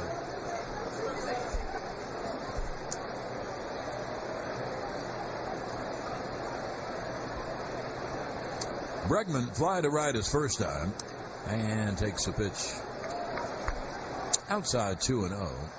You know, you look at last inning, the Astros got second and third, and Pineda did his best. He struck out McCann, and Beltran did what he should do. He had a ground ball to get the run in. Pitch swung on, a mile-high pop to center. Torreyes out, Ellsbury in calling. Ellsbury makes the catch. And there's one away. So, and obviously, Torreyes hurt him because he stopped and then raced into the infield to get out of Ellsbury's way. You know, I was just going to say that because I've asked Joe Espada. We've had a lot of near collisions here that have not been good. So Didi's got him, Castro's done him, and now Torreyes did. And Espada said, if you're an infielder, you are taught to go after the ball as hard as you can until you hear the outfielder call you off. And John just described Torreyes. He heard Ellsbury, who's got a soft voice anyway, and everyone's screaming. But boy, did he get out of the way. Springer takes a strike. Anyway, so after the McCann ground out, there were 2 outs and Correa at third, and Pineda gave up a big hit to Gonzalez. Pitches outside. Remember, Susan, our wonderful buddy, great pitching coach, Mel Stoudemire, used to say about a certain pitcher, he gets all the outs except the ones he has to get. And that's an out you have to get. If you want to walk him and go after the right-hand hitter, that's okay. But, I mean, it's only 1 run, but you have McCullers pitching. You can't give runs away. Here's the 1-1. Swung on a line. There's a base hit in the left field. A bullet by Springer, which just cleared the leap of Didi. So, a 1-out single for Springer. Pitch again. Just was too high. Oscar Romine is setting up about shin high. It was a little up, right around the knees. And I know exactly who said it about that day too. Gets every out except the one you need.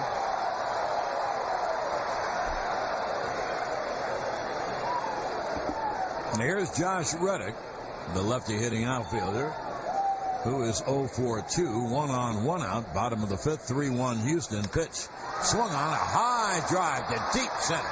Back goes Ellsbury, just in front of the track. He makes the catch and fires in. A little too much air under it. That went to deep right center. But Ellsbury got it easily, and Larry Rothschild will leave the Yankee dugout and go to the mound for a consultation. And this consultation on the mound is brought to you by Salino and Barnes. Call them today for a free consultation at 800-888-8888. Well, fans, come out to Yankee Stadium. The Yankees take on the Brewers. And that is a week from tonight, Friday, July 7th, for Beach Towel Night. The first 18,000 guests in attendance will receive a Yankees beach towel, courtesy of Delta Airlines. For tickets, log on to Yankees.com.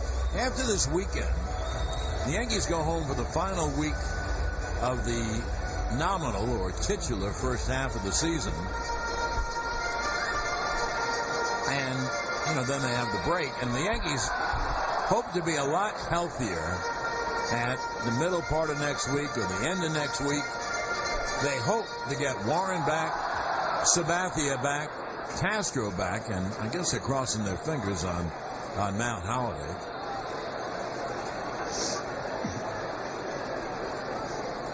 But they need Holiday back very much.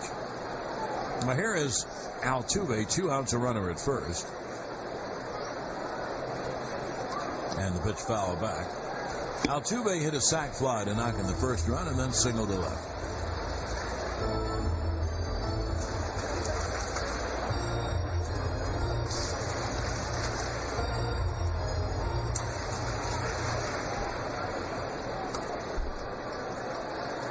I'm just saying if anybody was up in the bullpen, it doesn't look like it. Bullpen a little thin, if you heard Joe Girardi talking to me today. I'll be an 0-1. And the pitch is lined to right. What a good hitter he is. Yeah. Base hit. Holding at second is Springer. So 2 on and 2 out. A line drive to right field. He hits a ton of line drives. Jose Altuve. Well, he'll also hit the ball wherever it's pitched. That was on the outside part of the plate, and it just looks so easy for him to do it. He just reaches out and smacks it somewhere. That's why you have a high batting average, when you can take the ball where it's pitched. No, 2 on and 2 out. And here is Carlos Correa. So Altuve 2 for 2. He came into the game at 327, so he's probably over 330. And the thing about Altuve, which you love, he does it every year. And has since he's been here. Certainly got a lot better with Correa in back of him, and now Correa gets better because McCann's in back of him.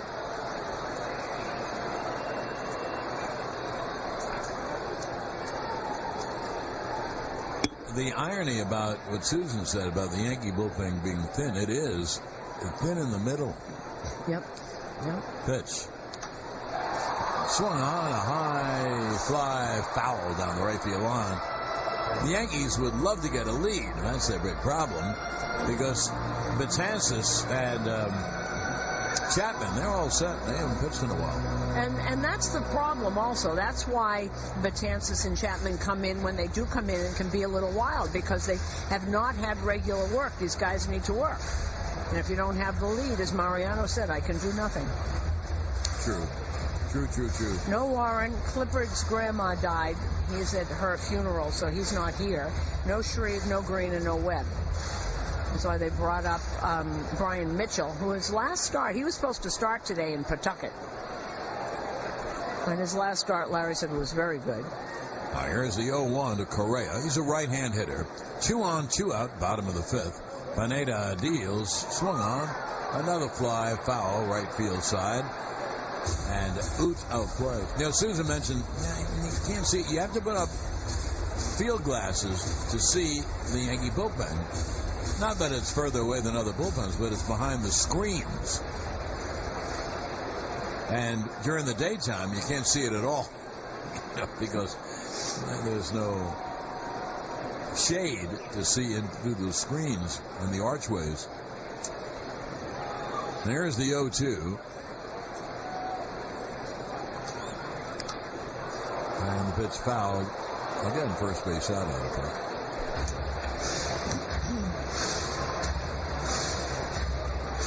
First time I came here, that was a game, remember this, Susan?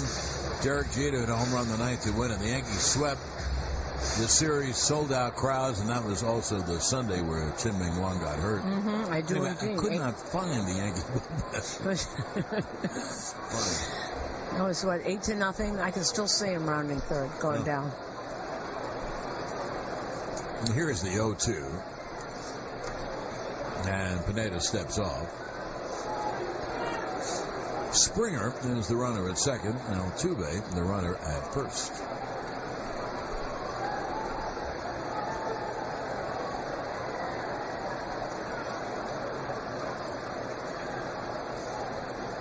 Now the right-hander deals, grounded over the mound, fielded by Torreyes, flips to Didi for the force to end the inning. No runs, 2 hits, 2 left, end of 5, 3-1 Houston. On the WFAN New York Yankees radio network, driven by Jeep. Call 1-800-UNILOCK or visit unilock.com to get your free design. To New York Yankees baseball on the Fan, WFAN and WFAN FM New York. Now we go to the 6th. Yankees trail McCullers and the Astros 3-1. Didi will lead it off, who has popped out and doubled to right at a hot shot over the bag at first. That knocked in the only run of the game. Yankees stubbed their toe because in the 4th inning they had 2nd and 3rd, no one out, and didn't score a run. So here is Didi to lead off. And he takes outside 1-0. And this scoreboard update is brought to you by Bigelow Tea that encourages you to grab a mug and tea proudly. Let's see what is brewing around the league. Bottom of the 8th in Baltimore. Baltimore now leading Tampa 3-2. There's a strike on the inside corner, 1-1. Boston and Toronto all tied at 4. Bottom of the 7th as Troy Tulowitzki has hit a home run in the 6th, his 5th of the year. So 4-4, they are in the top of the 7th. Pitch is fouled away. Isn't it something that he hasn't hit the way he used to? I know he was playing in Colorado, but he only has 5 home runs, and that's a great home run hitting place. Yeah, no, he has not. He's been offensively kind of a disappointment since he's been traded there. Cleveland and Detroit postponed because of rain. Texas leading the White Sox 5-2. They're in the bottom of the 4th. Pitch is high. I think that was a breaking ball run, and he bite. The count 2-2. Joey Gallo his 21st. Rudy Odor his 13th. Jose Abreu for Chicago his 14th. Also Todd Frazier his 14th. Kansas City now leading Minnesota 4-1 as they scored 4 runs in the bottom of the 4th. Eric Hosmer a 3-run homer. There's a ground ball to deep short. That's going to be a base hit. The long throw by Correa is not in time. The minute the ball went toward the hole, Correa had to go to the hole and backhand it. You knew it was a base hit. He made it a pretty good play and a pretty good throw, but it was easily beaten.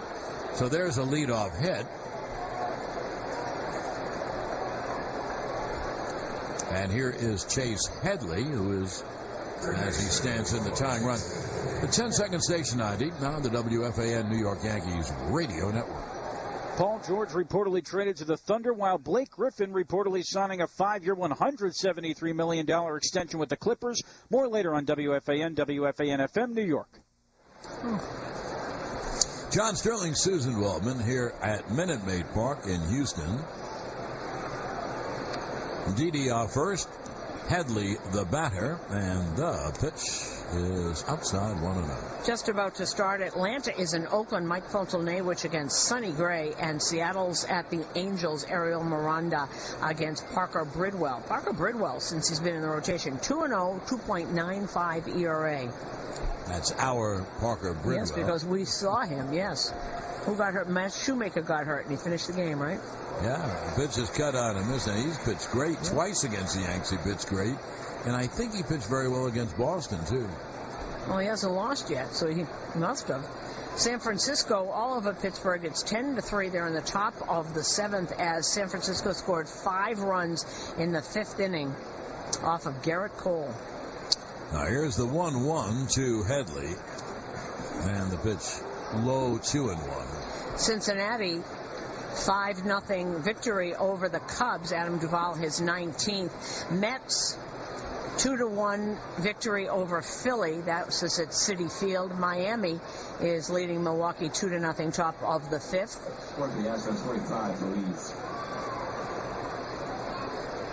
There's a 2-1.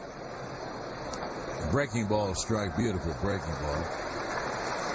Astros have started their bullpen. McCullers is at 92 pitches. And Michael Feliz is up. A big hard-throwing right-hander. Cincinnati, we did them already. St. Louis is leading Washington 8-1, top of the fifth. Tanner Roark only went 3 innings. Mike Leake's still in there. Now here's the 2-2. He struck him out swing on a breaking ball, down and in. He's so great against lefties, even though he's a righty, because the breaking ball breaks down and into the ankles. Well, 1 on, 1 out, and here is Roman.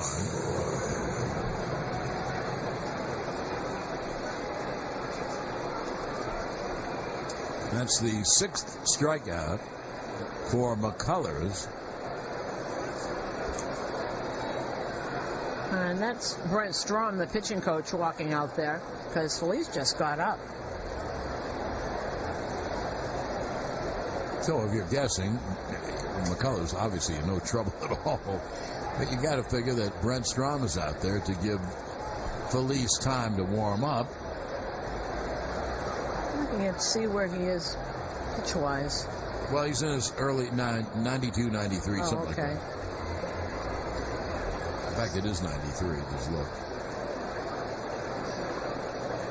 Well, I've been checking this most of the night, and it looks like there'll be another new Yankee tomorrow. It looks like Clint Frazier is on his way.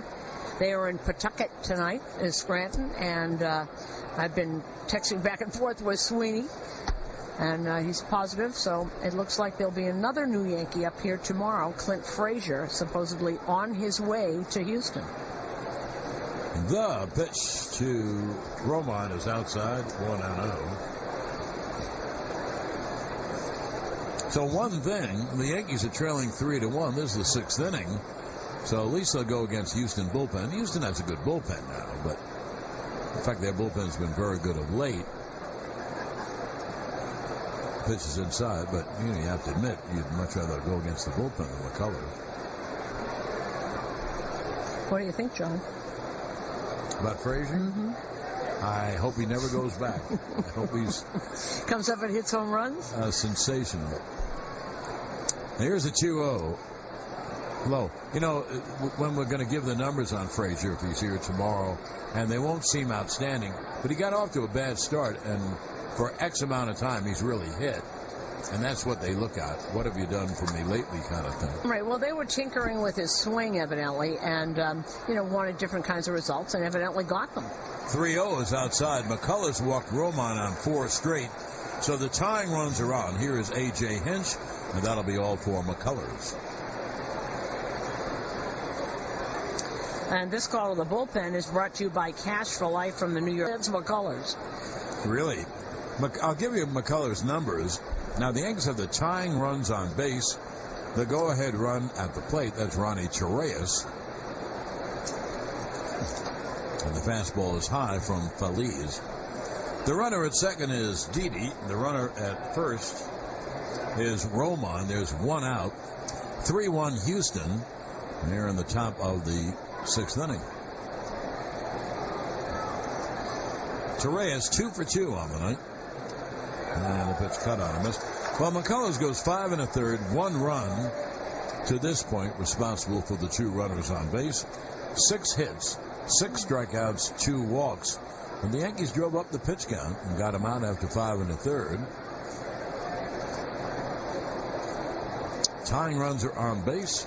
And it'll be a 1-1 to Chirias. Count on him. Quickly on Feliz.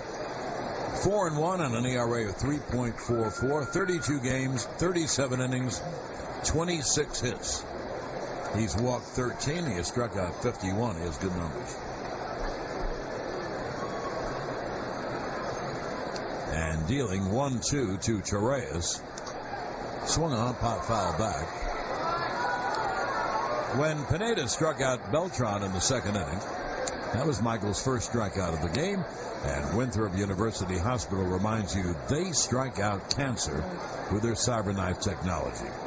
Winthrop University Hospital, your health means everything.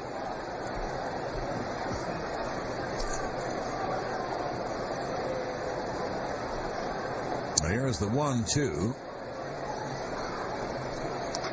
Hit on the ground, base hit, left field. Didi turns third. He's coming home. The throw comes in toward the infield. It's a base hit.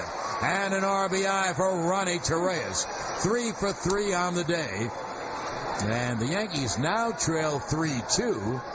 They have the tying run at second, and they have the go-ahead run at first. And here is Tyler Wade. You know, is Ronald Torreyes amazing? That pitch, by the way, was almost on the ground, and he went and got it and turned on it. Look where this pitch is. It's almost on the ground. That was just a low fastball, and as Alan Carkle said, there's not a fastball on this earth that this kid can't get around on.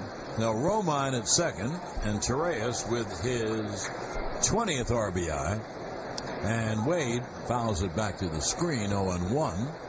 Well, the Yanks have a couple of cracks at it here with one out, with Wade and Chris Carter, and trail 3-2.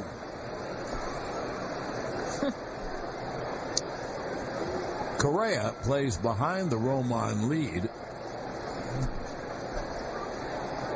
0-1. Foul, third base side on the play. And I guess the point I'm making is Romine is not getting a great lead. I don't know if he'll score on a base hit to the outfield. We'll see.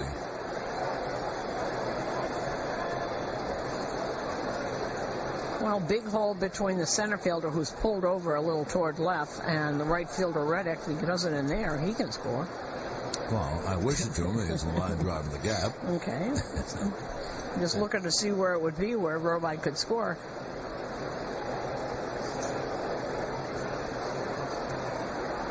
Now here's the 0-2 to the left-hand hitter. And the pitch, strike 3 call. Fastball at the knees on the outside. 2-8, and here's Carter.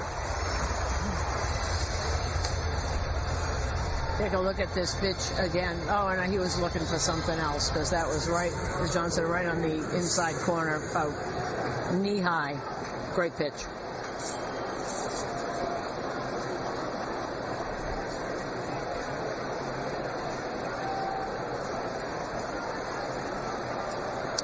Well, here's Carter. And the pitch is lined off the glove, rolling to left field from Correa. Here comes Romine. The throw home is wide. He scores. It's a base hit and an RBI for Chris Carter.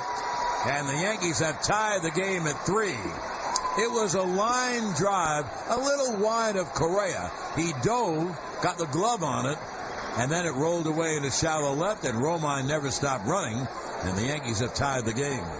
And Correa just did not make a good throw. He just got the ball and heaved it after having it go behind him. And just that was an awful throw. Stopping at second, of course, Torreyes.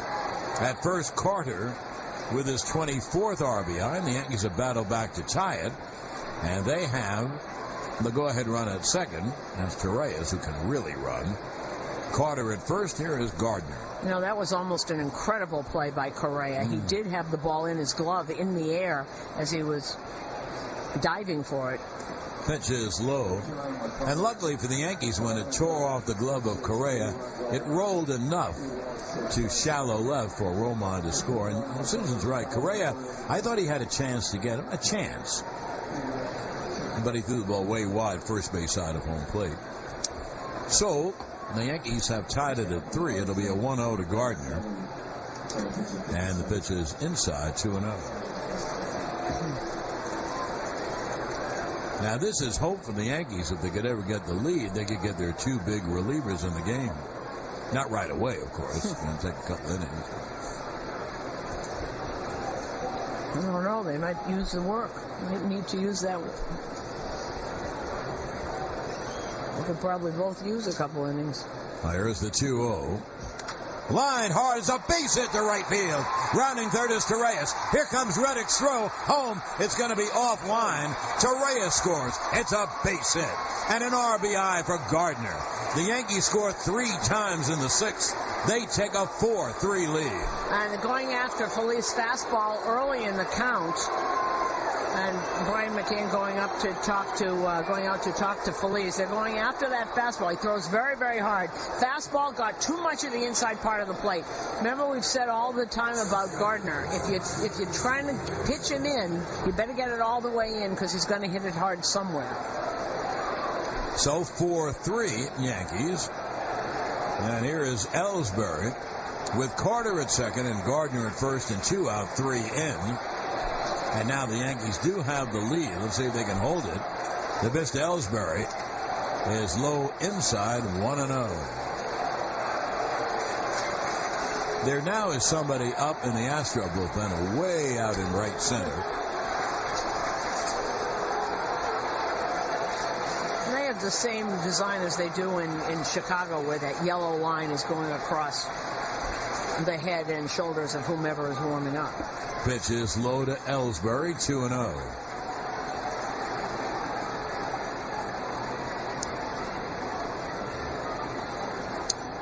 Now, I'm way ahead of myself, but I'm always way ahead of myself. This would be a phenomenal win for the Yankees because, you know, you have to walk a mile in my shoes. Well, can you imagine how tired everyone was when they straggled in here at 6 in the morning? And so then McCullers is pitching, and you get behind. So it'd be a heck of a gutsy win for the Yanks if it happens. The only one who wasn't tired was Michael Pineda, who left at 6 o'clock last night. Now here's the 2-0 to Ellsbury. Cut on a missed high fastball, 2-1. You know, this game particularly, because this is the kind of game where you could say, you know, McCullers, we get behind, whatever. This team, and Joe Girardi has said this about this team all year, this is a scrappy team with a lot of heart, and they don't stop.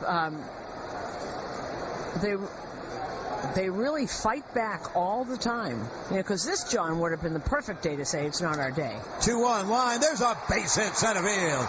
Rounding third is Carter. The ball is booted in center. Here's the throw to third. Gardner is safe. Ellsbury takes second. It's a base hit. And an RBI for Jacoby Ellsbury. The Yankees now have scored 4 times in the inning. They have a 5-3 lead. And here comes A.J. Hinch. And he will make another pitching change. And I mean line drive after line drive after line drive. And this call to the bullpen is brought to you by Geico. 15 minutes could save you 15% or more on your car insurance. Visit Geico. Judge takes a strike. There'll be an 0-1. And the pitch is outside, 1-1.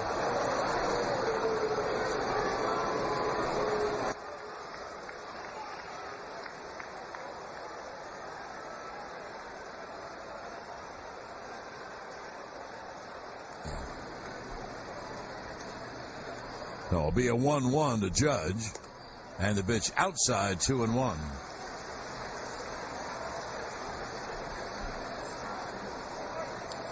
You know why they're keeping Feliz in? You know, I thought of it. I thought they were going to bring in the lefty and walk Judge, and pitch to the lefty Didi. But here you have Feliz pitching to Judge. The count 2-1. Runners lead second and third, 2 out, 4 in. Pitch. And there's a strike in the count. 2-2. Gardner's at third, and Ellsbury is at second. It was kind of you got first base open, so don't give him anything to hit. You got Baudouin, the lefty, coming in next. The 2-2 is a bouncer, 3-2. Aren't you amazed at pitching to him? Yes. Yes. Honestly, when I kept looking for Judge to go to first base. So 3-2 on Judge. A lefty hitter is up next, and a lefty's in the bullpen. So I thought that'd be the natural order of things. But one thing you know about Feliz, he can throw the nastiest pitch he wants if he walks him. Not a big deal. There'll be a 3-2 to Judge. Runners lead second and third. The pitch is foul back. Feliz has pitched 1/3 of an inning and given up 4 hits. Well, we'll give you the pitching totals in the bottom of the 6th.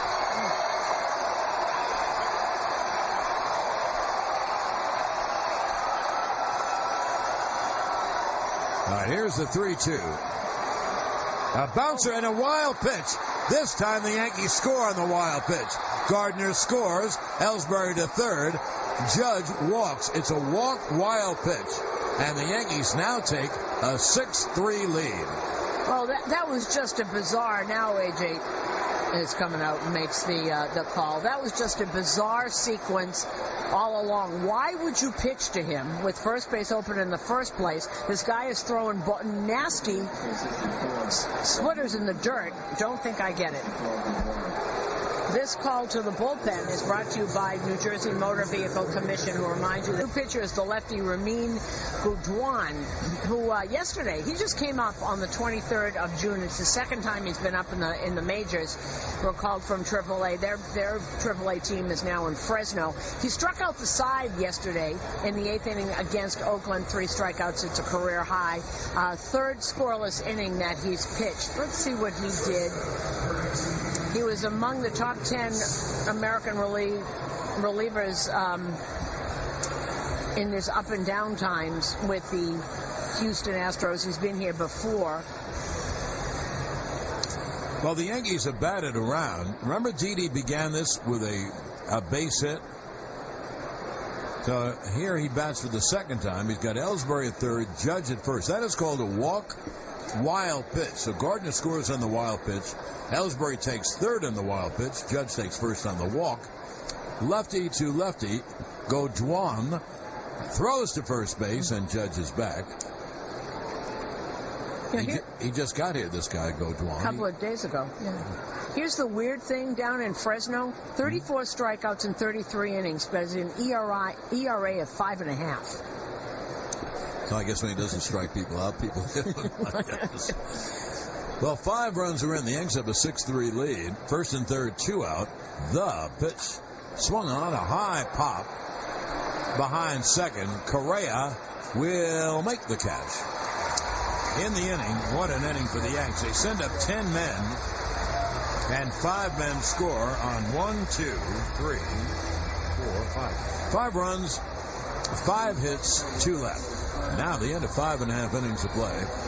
It's 6-3 Yanks on the WFAN New York Yankees radio network, driven by Jeep.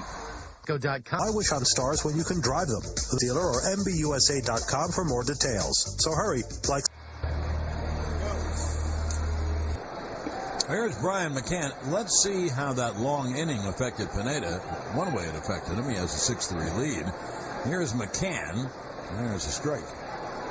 Well, here are the pitching lines. McCullers goes 5 1/3, 3 runs, 6 hits, 6 strikeouts, 2 walks. Feliz goes a third of an inning, 3 runs, 4 hits, 1 strikeout, 1 walk. McCann hits a fly ball foul down the left field line, tailing into the seats. And, of course, the Yankees scoring the 5 runs now have 6 runs. And the day after the Yankees score 6 or more runs, you get 50% off the regular price of all Papa John's pizzas when you use promo code Yankees6. Pitch low at PapaJohns.com. Papa John's, the official pizza of the New York Yankees. McCann 0 for 2 on the night. And here is Pineda's 1-2 high. You know, Pineda's in great shape pitch count-wise. He's only thrown 81 pitches. So we know if he pitches well, he can get through the 6th. And, boy, would they love it if he could get through the 7th. Or at least get an out or 2 in the 7th. And then you can have Betances come in then. Here's the 2-2.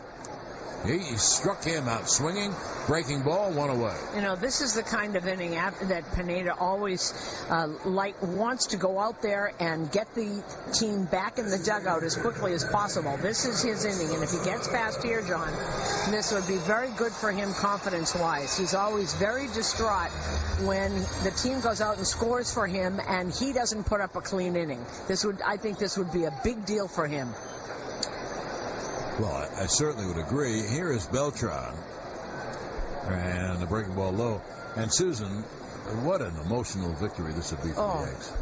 Yeah. After everything that happened last night and getting in at 6 in the morning, and, you know, it would be a big deal. Big deal. Beltran is a ground ball. to Headley, who's on the first base side. He throws him out. So the play goes 5-3, but Headley was on the first base side of second on the ship. Here's the other thing, John. This isn't the Chicago White Sox or the Oakland A's. This is the best team in baseball with as good a pitcher as there is. Yeah, the whole combination. Houston's playing at home. They have a sellout crowd. They have McCullers going, and they have the best record in baseball. You're absolutely right. Let's take 10-second station ID on the WFAN New York Yankees radio network. The Mets' Michael Conforto missing his 4th straight game due to a hand injury. The Timberwolves trade Ricky Rubio to the Jazz. Steve Summers follows the Yankees postgame on WFAN, WFAN-FM, New York. Michael Pineda deals to Marwin Gonzalez. There's a Steve. Right, Gonzalez is 2 for 2. One of them a ribby single. John Sterling, Susan Waldman at Minute Maid Park in Houston. Bottom of the 6th, 2 outs, no one on. And the Yankees have, at the moment, a 6-3 lead. And here's the 0-1. And the pitch is a strike fastball. Gonzalez was running up the bunt, but it was like a show. So he was up the first baseline. The fastball breezed across the plate. Following the game, stay tuned for the Agera Energy New York Yankees postgame show. Agera Energy. Energy to power your world. Visit agerafan.com for a hassle-free quote. You know, you'd say, well, he's their utility player. You know, there's Zobrist and Brock Holt. But he's hitting so great, they can't keep him out of the lineup, so they find a place for him. I don't blame him. He's hitting over 300 with power. All right, today's playing left. He can play first. He can play third. He can play everywhere. Good player. Pineda deals a little ground ball toward first. Carter bobbles it. Pineda picks it up and touches the bag with his glove. Weird. An easy play, and Carter bobbled it and went in the air. So Pineda grabbed it, and he put his glove on the bag before Gonzalez got there. What a weird play, huh? 1, 2, 3 go the Astros, end of 6. And it's 6-3 Yanks on the WFAN New York Yankees radio network, driven by Jeep. To help you, even though it's cold. Be an advanced team member or go to speedperks.com to sign up. This is Rob Refsender, and you're listening to New York Yankees baseball on the Fan, WFAN, and WFAN-FM New York. Now to the 7th, the lefty reliever, Raymond Gaudouin, is on the hill. He got the final out getting Didi to pop out. Here's Headley. And he hits ground ball toward the shortstop. Oh, base hit left field. Now the Yankees getting base hit after base hit. And, you know, I went on my soapbox earlier about if you get ground balls, sometimes they go through. And nothing you do about that. The Yankees are getting ground balls to go through. That's Headley's first hit. And here is Roman.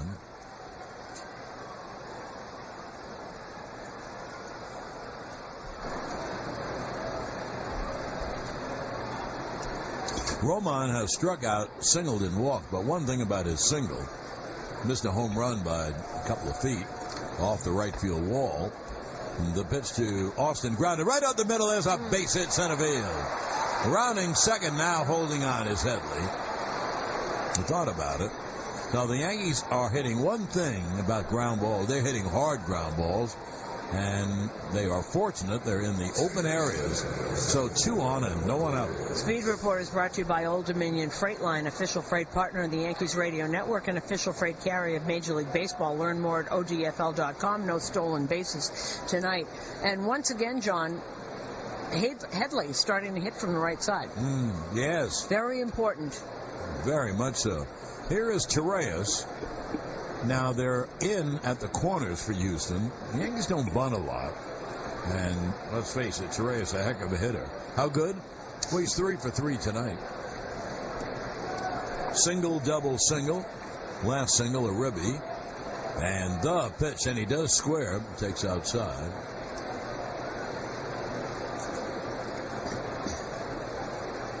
If I can read that, and I mean, that's a long way, and it's small.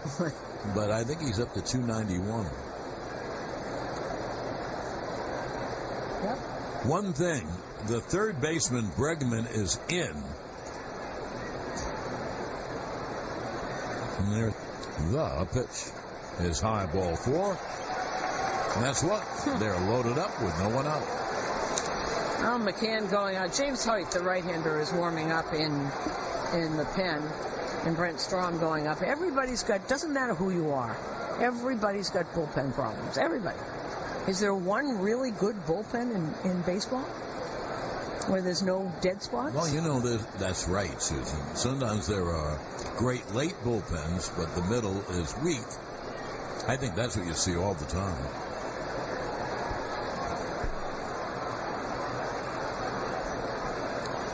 So, Headley at third, Romine at second, and Torres at first.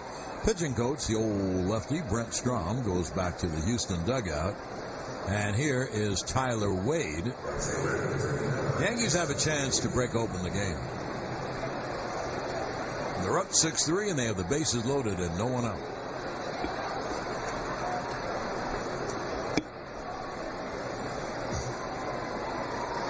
Houston, down 6-3, has to bring the infield up.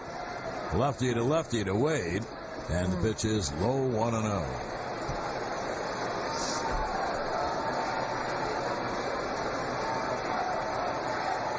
Well, the Yankee fans were very quiet early in the game, but they're here. You can hear them now. Getting a little frisky. Pitch, hit on the ground to first. The throw home is in time for the force.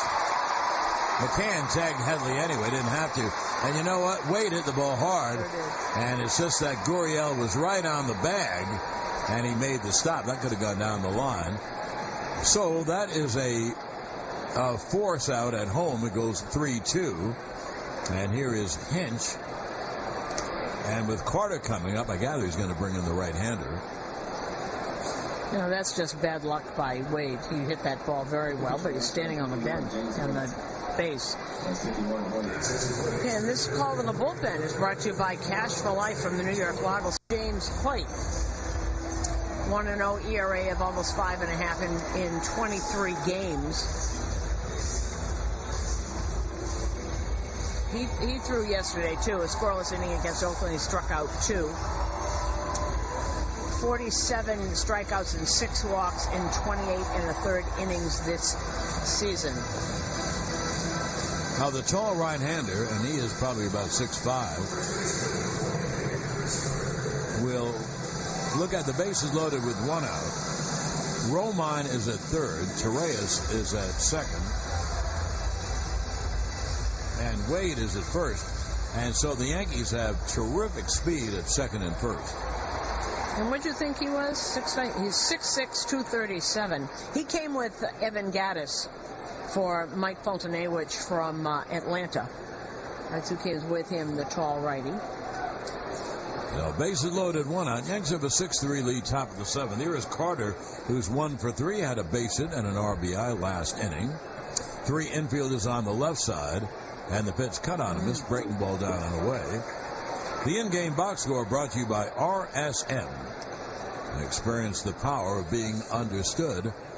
For the Yanks, 6 runs, 12 hits, 1 error. And for Houston, 3 runs, 7 hits, and 3 errors. That'll be an 0-1 to Carter. And the pitch cut on him. It's another breaking ball down and away. Now, wouldn't you think if you're a batter, this guy's 6'6", big guy, comes over the top, you think he's going to throw hard? He's not. No, and if you're Carter, don't you think you're going to see from a right-hander breaking balls down and away? Yes. He's seen 2 of them. And the 0-2, outside 1 and 2.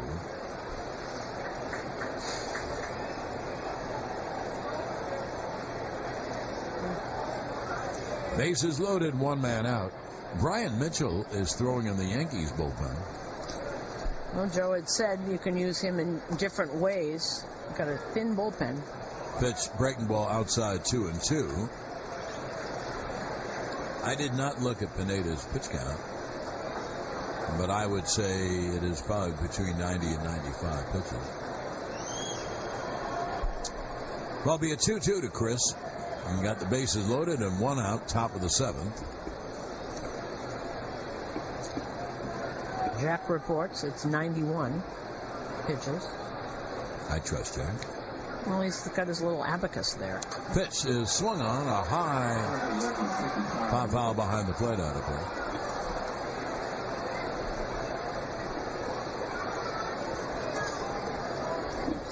Take a look at that pitch again. Good breaking pitch. And it does. He got away with one. That one was away. It wasn't down, however. Across the middle of the plate, it was about knee high.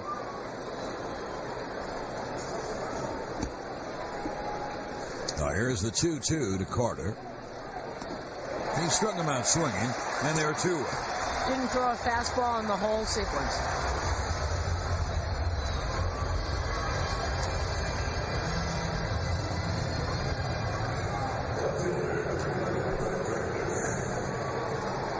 So bases loaded, 2 out. The Yankees had bases loaded, no one out. Wade really hit the ball hard, but Gurriel got it at first and came home for the 3-2 force. And then the strikeout. And here's Gardner, who is 2 for 4. He has a double and a single.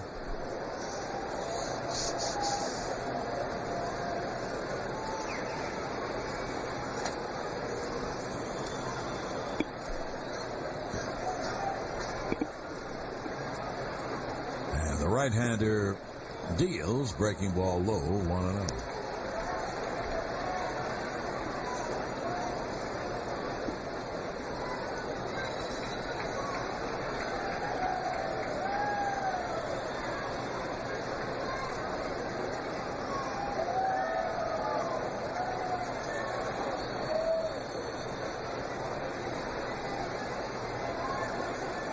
The right-hander is set, and the pitch way outside with the fastball, 2-0. Now he's behind, and he almost has to throw a strike on this pitch. If he doesn't, he goes 3-0 with the bases loaded, and he'd have to throw the ball right over Broadway. So 2-0 on Gardner. Romine at third, Torreyes at second, and Wade at first. Torreyes and Wade run extremely well. There's the 2-0 to Gardner. The cutout, missed 2-1.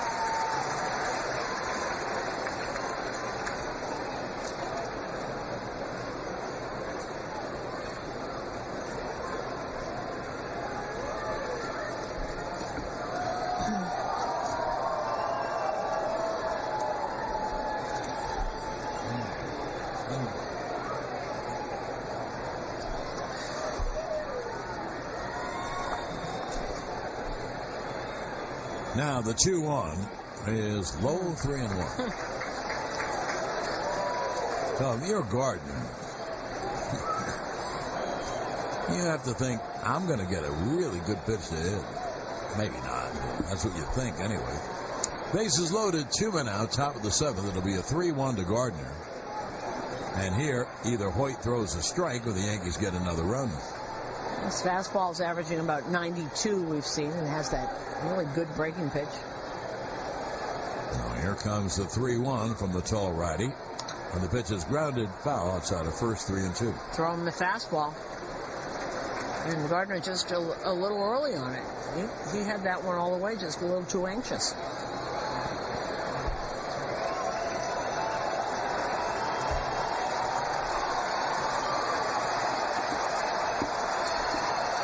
Well, as they say in cliche land, you can start the merry-go-round. Romine from third, Torreyes from second, Wade from first. 3 balls, 2 strikes, 2 outs, top of the 7th. And the right-hander James Hoyt will deal 3-2. And it's fouled off. We'll do it again. That's that breaking pitch he got Carter on.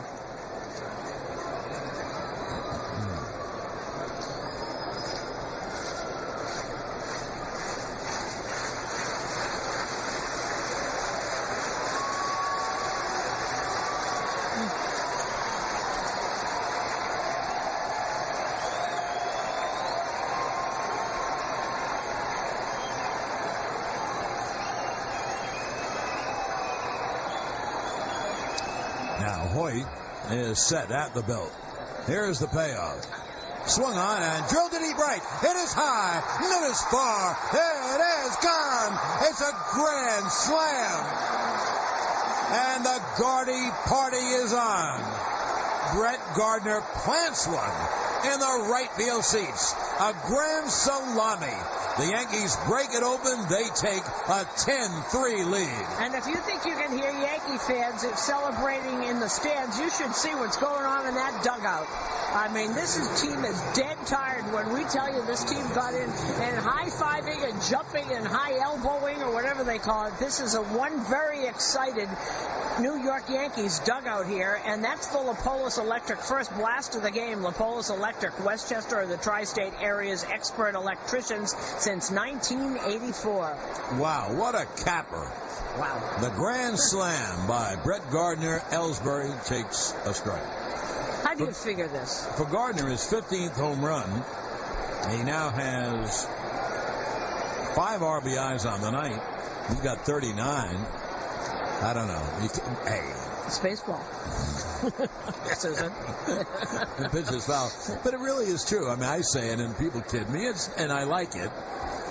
But you really can't predict it. If ever you figure the Yankees are going to lose a game, it'd be tonight. And here they have a 10-3 lead, after being down 3-1 going to the sixth. And by the way, that ball was really hit. You know Gardner, he's smallish, but he got muscle. He's like a college running back. And boy, did he hit the tar out of that. That went way back in the right field. See, that was gone as he hit the ball. That'll be an 0-2 to Ellsbury. And the pitch cut on and missed. So for the Yankees, 4 runs on 3 hits and no one left at the end of 6.5. It's 10-3 Yanks on the WFAN New York Yankees radio network, driven by Jeep. Check out our incredibly low lease offers on the 2017 Trax. Plus, it's a great place to find your closest dealer. That's it for Pineda. The new pitcher is Brian Mitchell, who was just brought up today. Today was his day to start in Pawtucket for Scranton. This year, he's been in 11 games up here, 1-1 ERA of 5.5, 13 innings, 13 hits, 7 walks, 9 strikeouts. And his problem is that he has been behind everybody. And also the problem when you come up from AAA and you're in long relief, you don't pitch enough. You can't really take a bullpen because you might have to go in that night. And for youngsters who are used to being starters, it's a very difficult thing. I'll give you Pineda's line. Here is Gurriel, and Mitchell deals inside. Now, the Yanks have a 10-3 lead. And I don't know how long Mitchell can go, but they'd like him to pitch a couple innings and not have to use the big guys. Here is the 1-0. Grounded foul outside of third. Pineda, 6 innings, 3 runs, 6 hits. Only 3 strikeouts and no walks. Well, you don't walk anyone. You're kind of ahead of the game. Michael can win it. Obviously, can't lose it. Gurriel, it's a high fly to right. Wade comes toward the line, and he makes the catch, 1 away.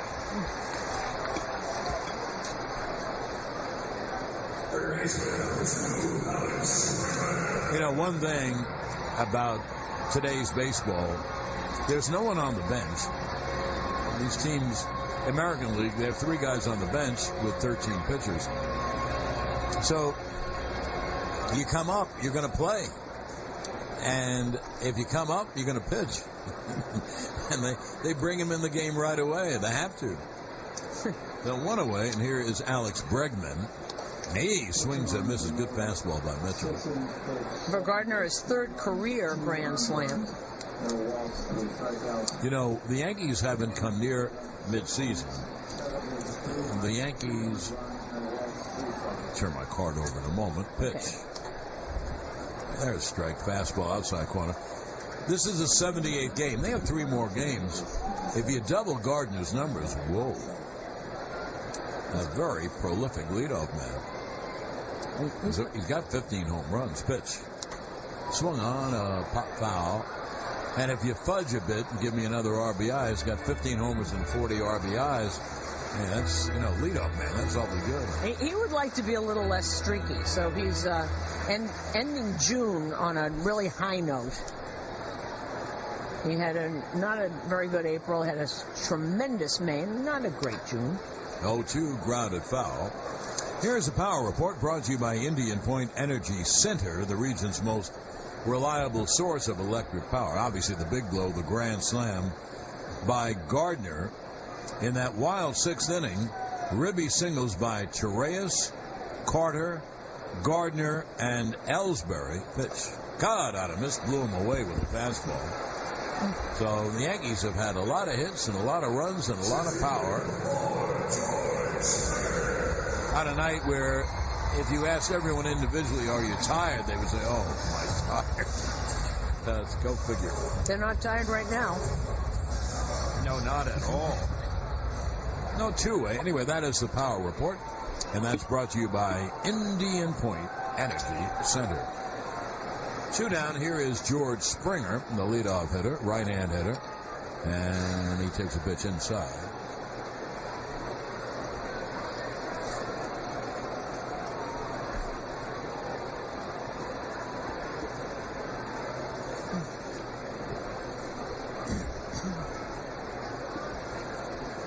.1-0. Yeah, strike at the knees on the outside corner. A very good pitch by Mitchell.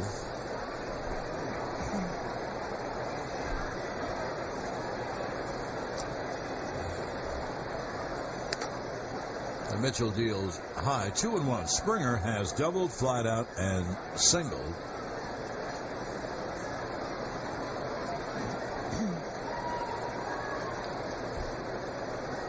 Now the 2-1. Breaking ball is fouled down the right field line out of play. 2-2.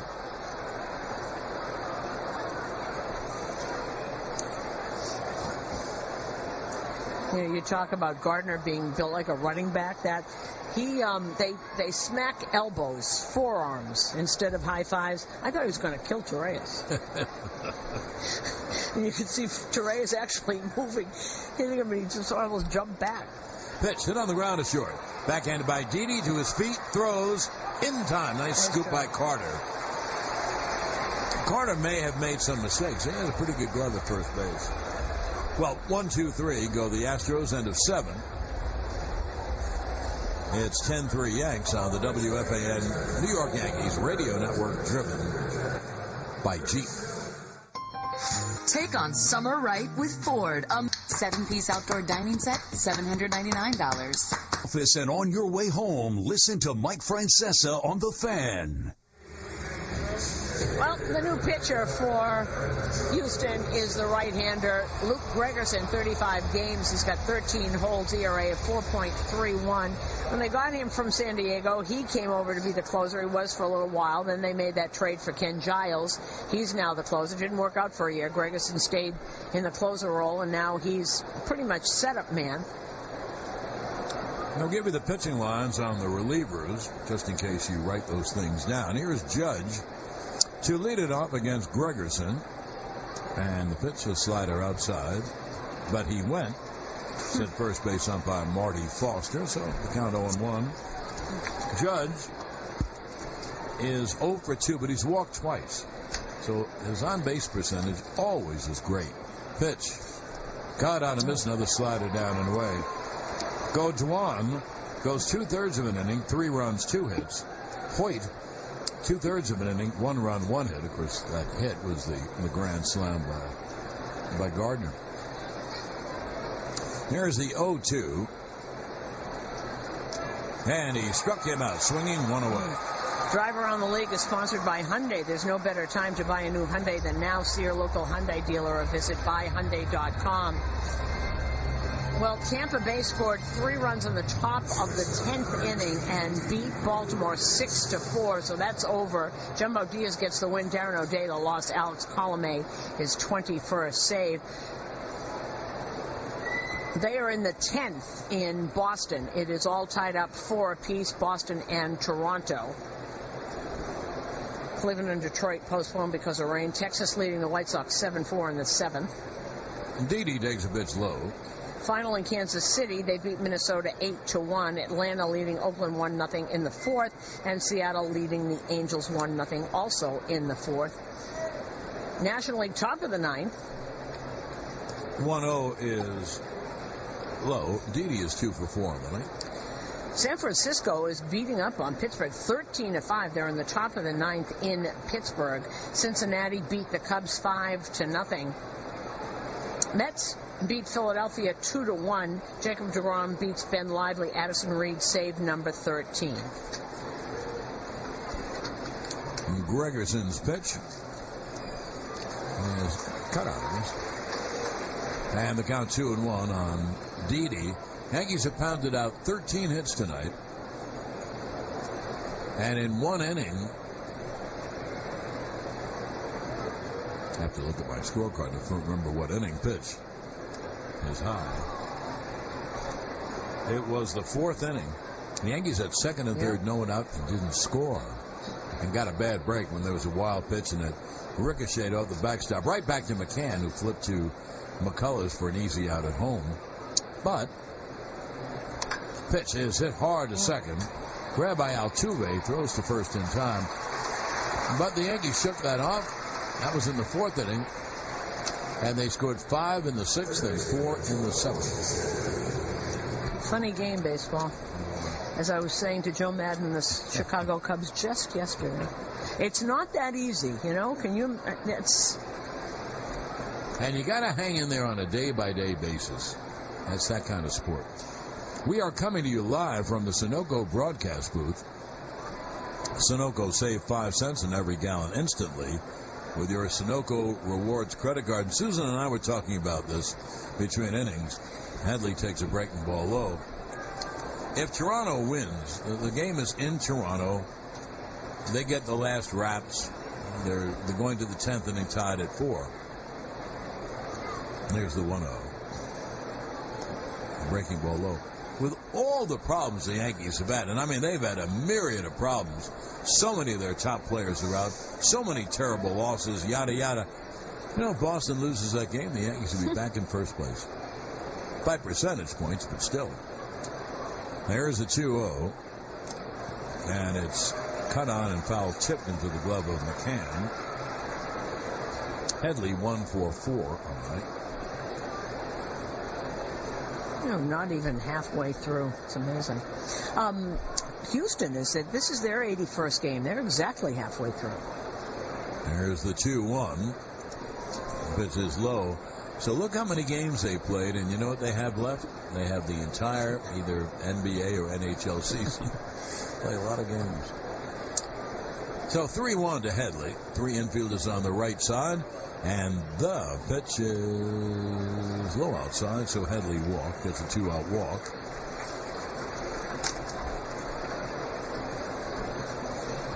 You know, I don't know. Nobody knows what's going to happen with that Central Division in the Cubs. But right now, I really think, John, you're just finding out. It's just not that easy. Just because you won last year doesn't mean you're going to win this year. Absolutely.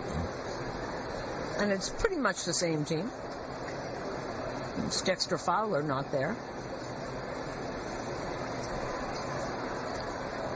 Roman's had a big night. He is 2 for 3 of the walks. He's been on base 3 times. A right-hand hitter. And the pitch is strike. And the count 0-1.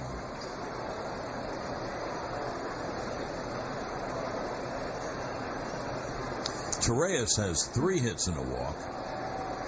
Gardner has 3 hits, including the grand slam. He's knocked in 5. Pitch is outside. Gregerson in because he's really not having a great year. You know, 31 innings, 32 hits. That's why he's in a 10-3 game. Here's the 1-1. Count on a missed slider away. 1-2. Like, everybody has problems. Every team, even the best team in baseball, Houston Astros. You know, Houston pitches a guy tomorrow we have never seen. I never heard of him, as a matter of fact. The right-hander. And the 1-2. Struck him out swinging, breaking ball away.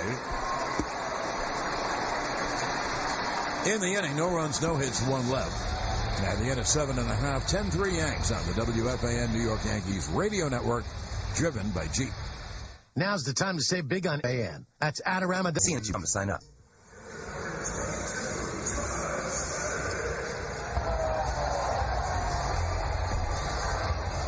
Well, Brian Mitchell continues for the Yankees in this 10-3 ball game. Mitchell came in and had a 1-2-3. Pineda went the first 6. Now here is Brian for a second inning. And the 2-hitter, Josh Reddick, a left-handed, will lead it off. The 8th inning, sponsored by your local Ford dealers. The Ford Summer Sales Event is on at your local Ford store. You can get big savings on the exciting lineup of Ford vehicles. Go to buyfordnow.com. Reddick takes a pitch outside. Today's game attendance is brought to you by Columbia Bank, serving New Jersey for 90 years. Today's attendance is 40,024. A line drive to right center in the gap. It is a base hit. Cut off by Ellsbury. Now gets away from him. Wade recovers, and Reddick heads toward third. And he is there easily. Ellsbury tried to cut it off in the gap in deep right center, and it went off his glove. So, I gather it would be a triple all the way. Well, he left the fastball up and over the middle of the plate, and Reddick can really run. And he looked at Ellsbury, botch that ball. Ellsbury, error center field, so it's a two. When the ball went under his glove, he went down to pick up the ball, and it went right under his glove. So he gets a double, and then there's an error on Ellsbury. So they call it a double on an E8. Good enough. Here is Altuve. And the pitch low and away, 1-0. The Yankees have a 10-3 lead. Obviously, they play the infield back. They want outs. They would be glad to give up the run for an out.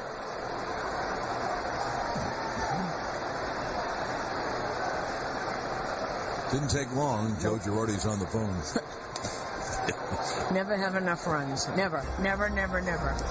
Altuve cuts and misses. Well, we have a little problem seeing in there. There's 3 big arches. Is that a screen? It's either tinted glass or a screen. No, I think it's an actual screen. Okay. You have to put the glasses on it. Right, like a screen door. Pitch is inside. I think I see Betances wandering around. He hasn't started to throw yet.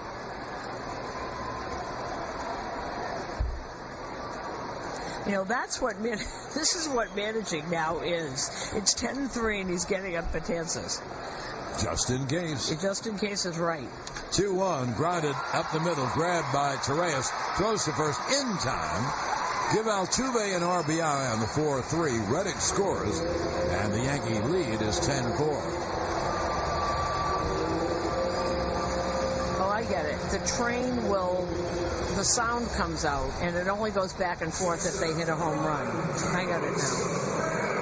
Yeah, and that's why when we're in Seattle and you hear the train, I always say that's a real train. That's outside running on the right field side of, and that's a real train. Right, going to Vancouver. Yeah, going up and down the West Coast.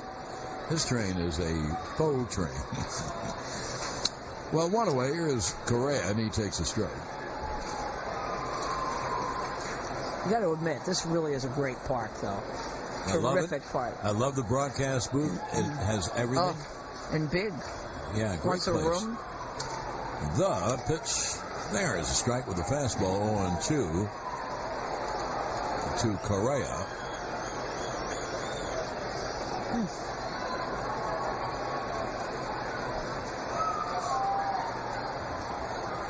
And Mitchell deals. Hit on the ground at first. Carter to the bag, 2-away.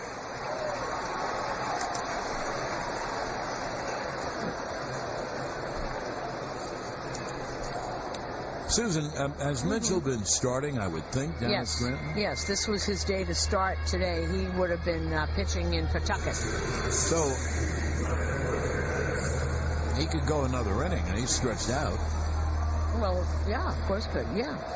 Joe, I said, is he going to be in long relief if he's here, if he's been starting? He said, no, not necessarily. He could do all kinds of things. They think McCann fouls it down the left field line out of play. What they wanted is, and Mitchell has to perform. That's the difference. Early on, he had every chance. He was on this team. They wanted him to be the guy that could be 5th and 6th, 6th and 7th, or if it's a big league, come in and play the big league, come in and do the 8th. McCann is a ground ball over third where there's no one playing. It's a base hit. Now, Brian can do that, and he did it as a Yankee. He kind of waited on the pitch, held the bat back, and then just punched it down the left side. There was no one there on the overshoot. So a 2-out single. And here is Beltran. And he worked very hard on that one spring training. I remember him doing it all the time, all spring training, so that he could get used to doing it in games. You know, it's if they're going to give you the left side and you're down and you need runners, do it. Get on base. I think it's terrific. Whenever I see a guy do that, I think that's terrific. Beltran 0 for 3 has an RBI and a ground ball. And Mitchell deals ground ball there to Headley, who throws to first in time. Headley was on the first base side. That's a 5-3.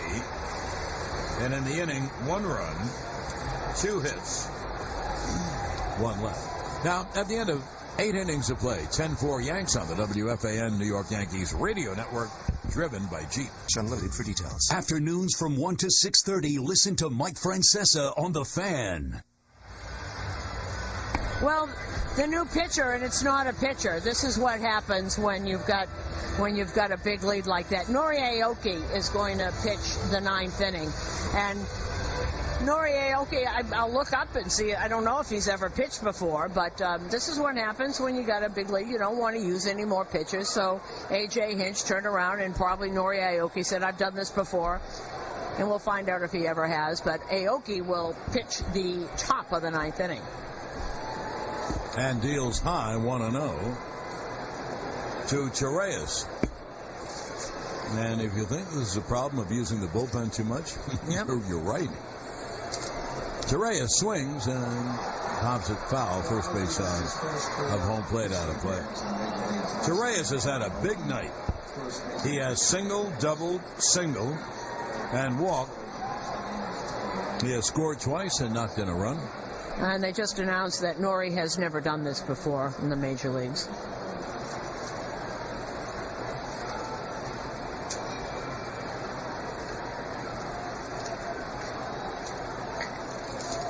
Now, the pitch is high. So Torreyes has been up 5 times and been on base 5 times. Wow.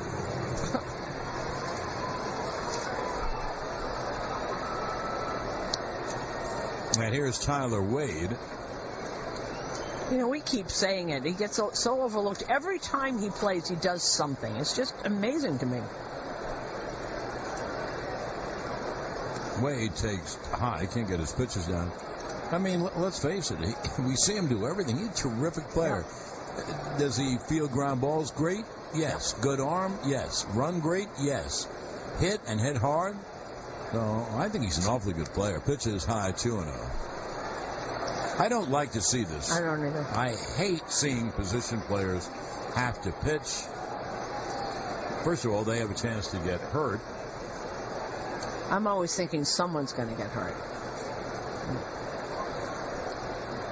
2-0 is inside 3-0.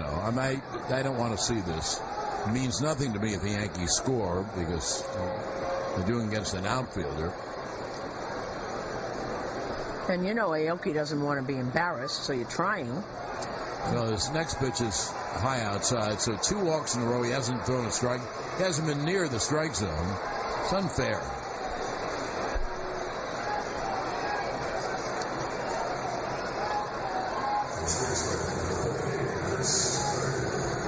But that tells you how much that A.J. Hinch knows his bullpen is overworked. Yeah. that he couldn't even get somebody to come in and pitch an inning. I mean, they would come in if he told them to. But now here's Carter. And the pitch is inside 1-0. And one more thing about batters, and I say this all the time, they're not going to give up an at-bat. They get paid on that.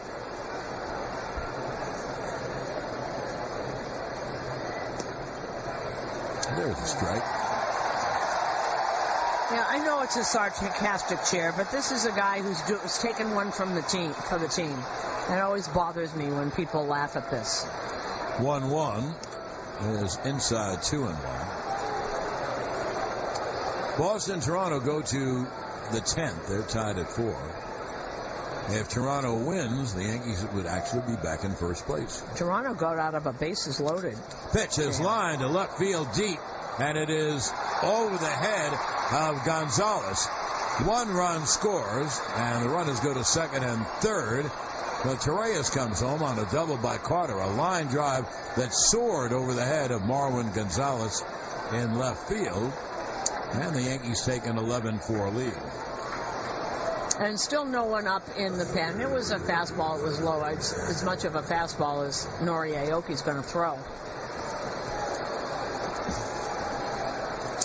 Now that line drive went to the center field side of the high scoreboard wall to the first of the arches where it says 362.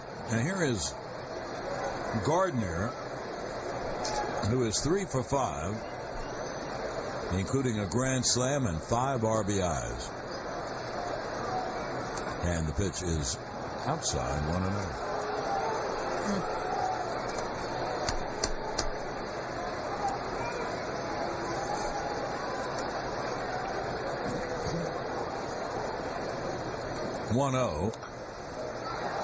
Hot foul back.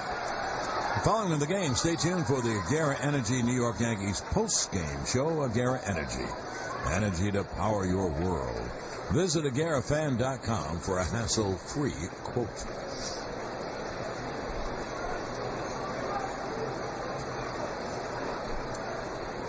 It'll be a 1-1 to Gardy. Swung on and hit in the air to right. Reddick makes a leaping catch in right field. 1 run scores. That's Wade. Carter goes to third. It's a sac fly and another RBI for Gardner. And boy, he really hit that. He hit a line drive. Reddick went to the track and made a leap to make the catch. So it goes as a sac fly and another RBI. So the Yankees now lead 12-4. And here's Ellsbury with the runner at third, Carter, and 1 man out. And the pitch is hit up the middle. Grabbed by Correa behind second. Throws to first in time. Scoring is Carter. So that's a 6-3 and an RBI for Ellsbury. The Yankees score 3 more in the 9th and have a 13-4 lead.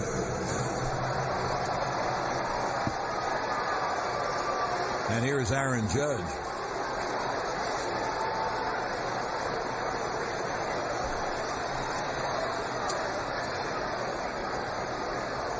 There is the pitch to Judge. Cut out, missed it.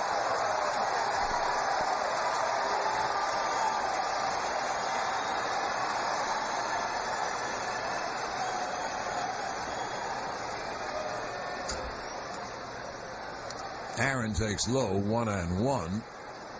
Bases are empty. There are 2 outs. Yankees have scored 3 in the inning. They have a 13-4 lead against the outfielder Nori Aoki. And the pitch is swung on. A high fly toward center. George Springer comes over toward right center to make the catch and end the inning. 3 runs, 1 hit, no one left. Now at the end of 8.5 innings of play, 13-4 Yanks. On the WFAN New York Yankees radio network driven by G1. Until shutdown, Indian Point will run fully staffed and safety will be, as it has always been, the top priority. Now to the bottom of the 9th, and there's a ground ball at the bat of Marwin Gonzalez to first. Carter steps on the bag, 1 pitch, and 1 out.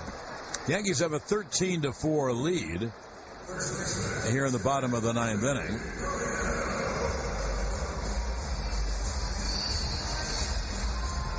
You know, one thing, Houston's going to lose this game, and they will get to the halfway point, which is for them tonight, not for the Yanks. Yanks have a few more games to go. And Houston would be 54-27. Mitchell deals. A strike to Gurriel. How good is that? Well, double it. There's 108 wins. That's pretty. 108-54 is pretty darn good. Pitch. Hit on the ground to short. Didi to field and throw two-way. Rob Refsnyder, by the way, has taken over in left field for Gardner, who had that fabulous night. So two-way. Here is Alex Bregman.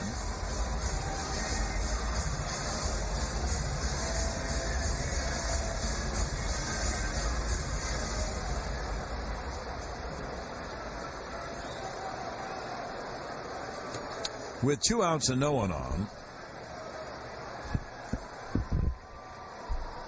And the pitch to Bregman bears a strike. 2 outs, no one on. Bottom of the ninth. Yanks have a 13-4 lead.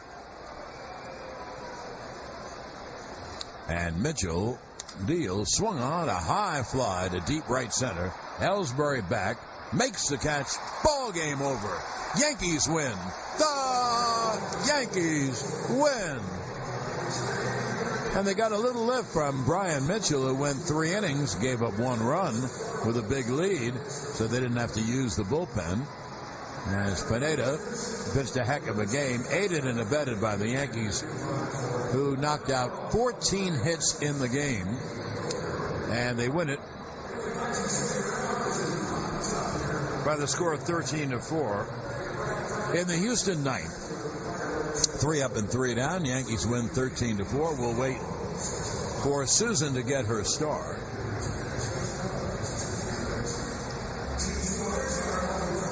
And I don't want to overdo the psychological aspects, which I frankly don't believe anyway.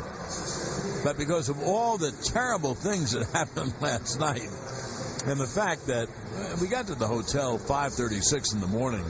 There's a heck of a win by the Yanks, and they came from behind against a terrific pitcher like McCullers. Well, here is Susan's star of the game, sponsored by your Mercedes-Benz Tri-State dealers. See their vehicle offers and inventory at MBUSA.com. We go down on the field, right outside the Yankee dugout, to Susan Waldman. Okay, John, we'll throw it back upstairs to you. All right, thank you. We'll get back with the totals in a moment. Yankees win at 13-4. Back right after this on the WFAN New York Yankees radio network, driven by Jeep. Each week during the... Now back at Minute Maid Park, the Yankees win the ball game 13-4, which proves that you can't predict baseball. You really can't. And remember, tomorrow the game is an hour earlier, and it's a Fox game, so we're on at 6:35 with Yankees pregame, and 7:15 play-by-play. There are the totals on today's Yankee victory. For the Yanks, 13 runs, 14 hits, 2 errors. They left 8. For Houston, 4 runs, 9 hits, 3 errors. They left 5. Michael Pineda, the winner, he's 8-4. Brian Mitchell went 3 innings, so he does get a save. Mitchell went 3 innings, 1 run, 2 hits, with 1 strikeout and no walks. And Michael Feliz loses the game. He is now 4-2. With the victory, the Yankees are 43-35, and with a loss, Houston finishes the first half at 54-27. The time of the game, 3 hours, 20 minutes. And the attendance, 40,024. Once again, the final score, the Yankees 13 and Houston 4.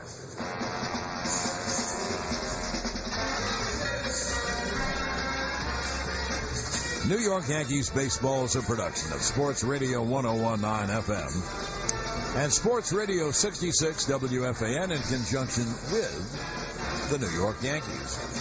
Studio operations by Peter Hoffman and Corey Aaron. The producer-engineer in the booth is Jack Candy Baldonado. Executive producer, Dove Kramer. Coordinating producer, Caitlin Richard.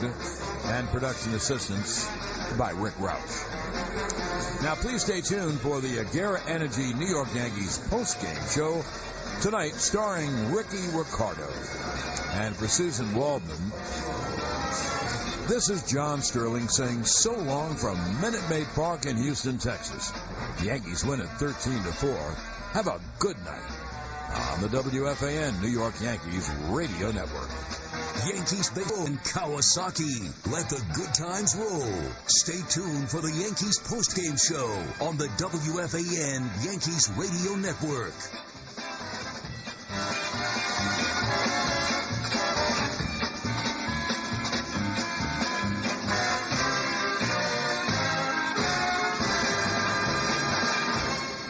Want to grill flawless burgers for the game? Wolf Barbecues are precision instruments.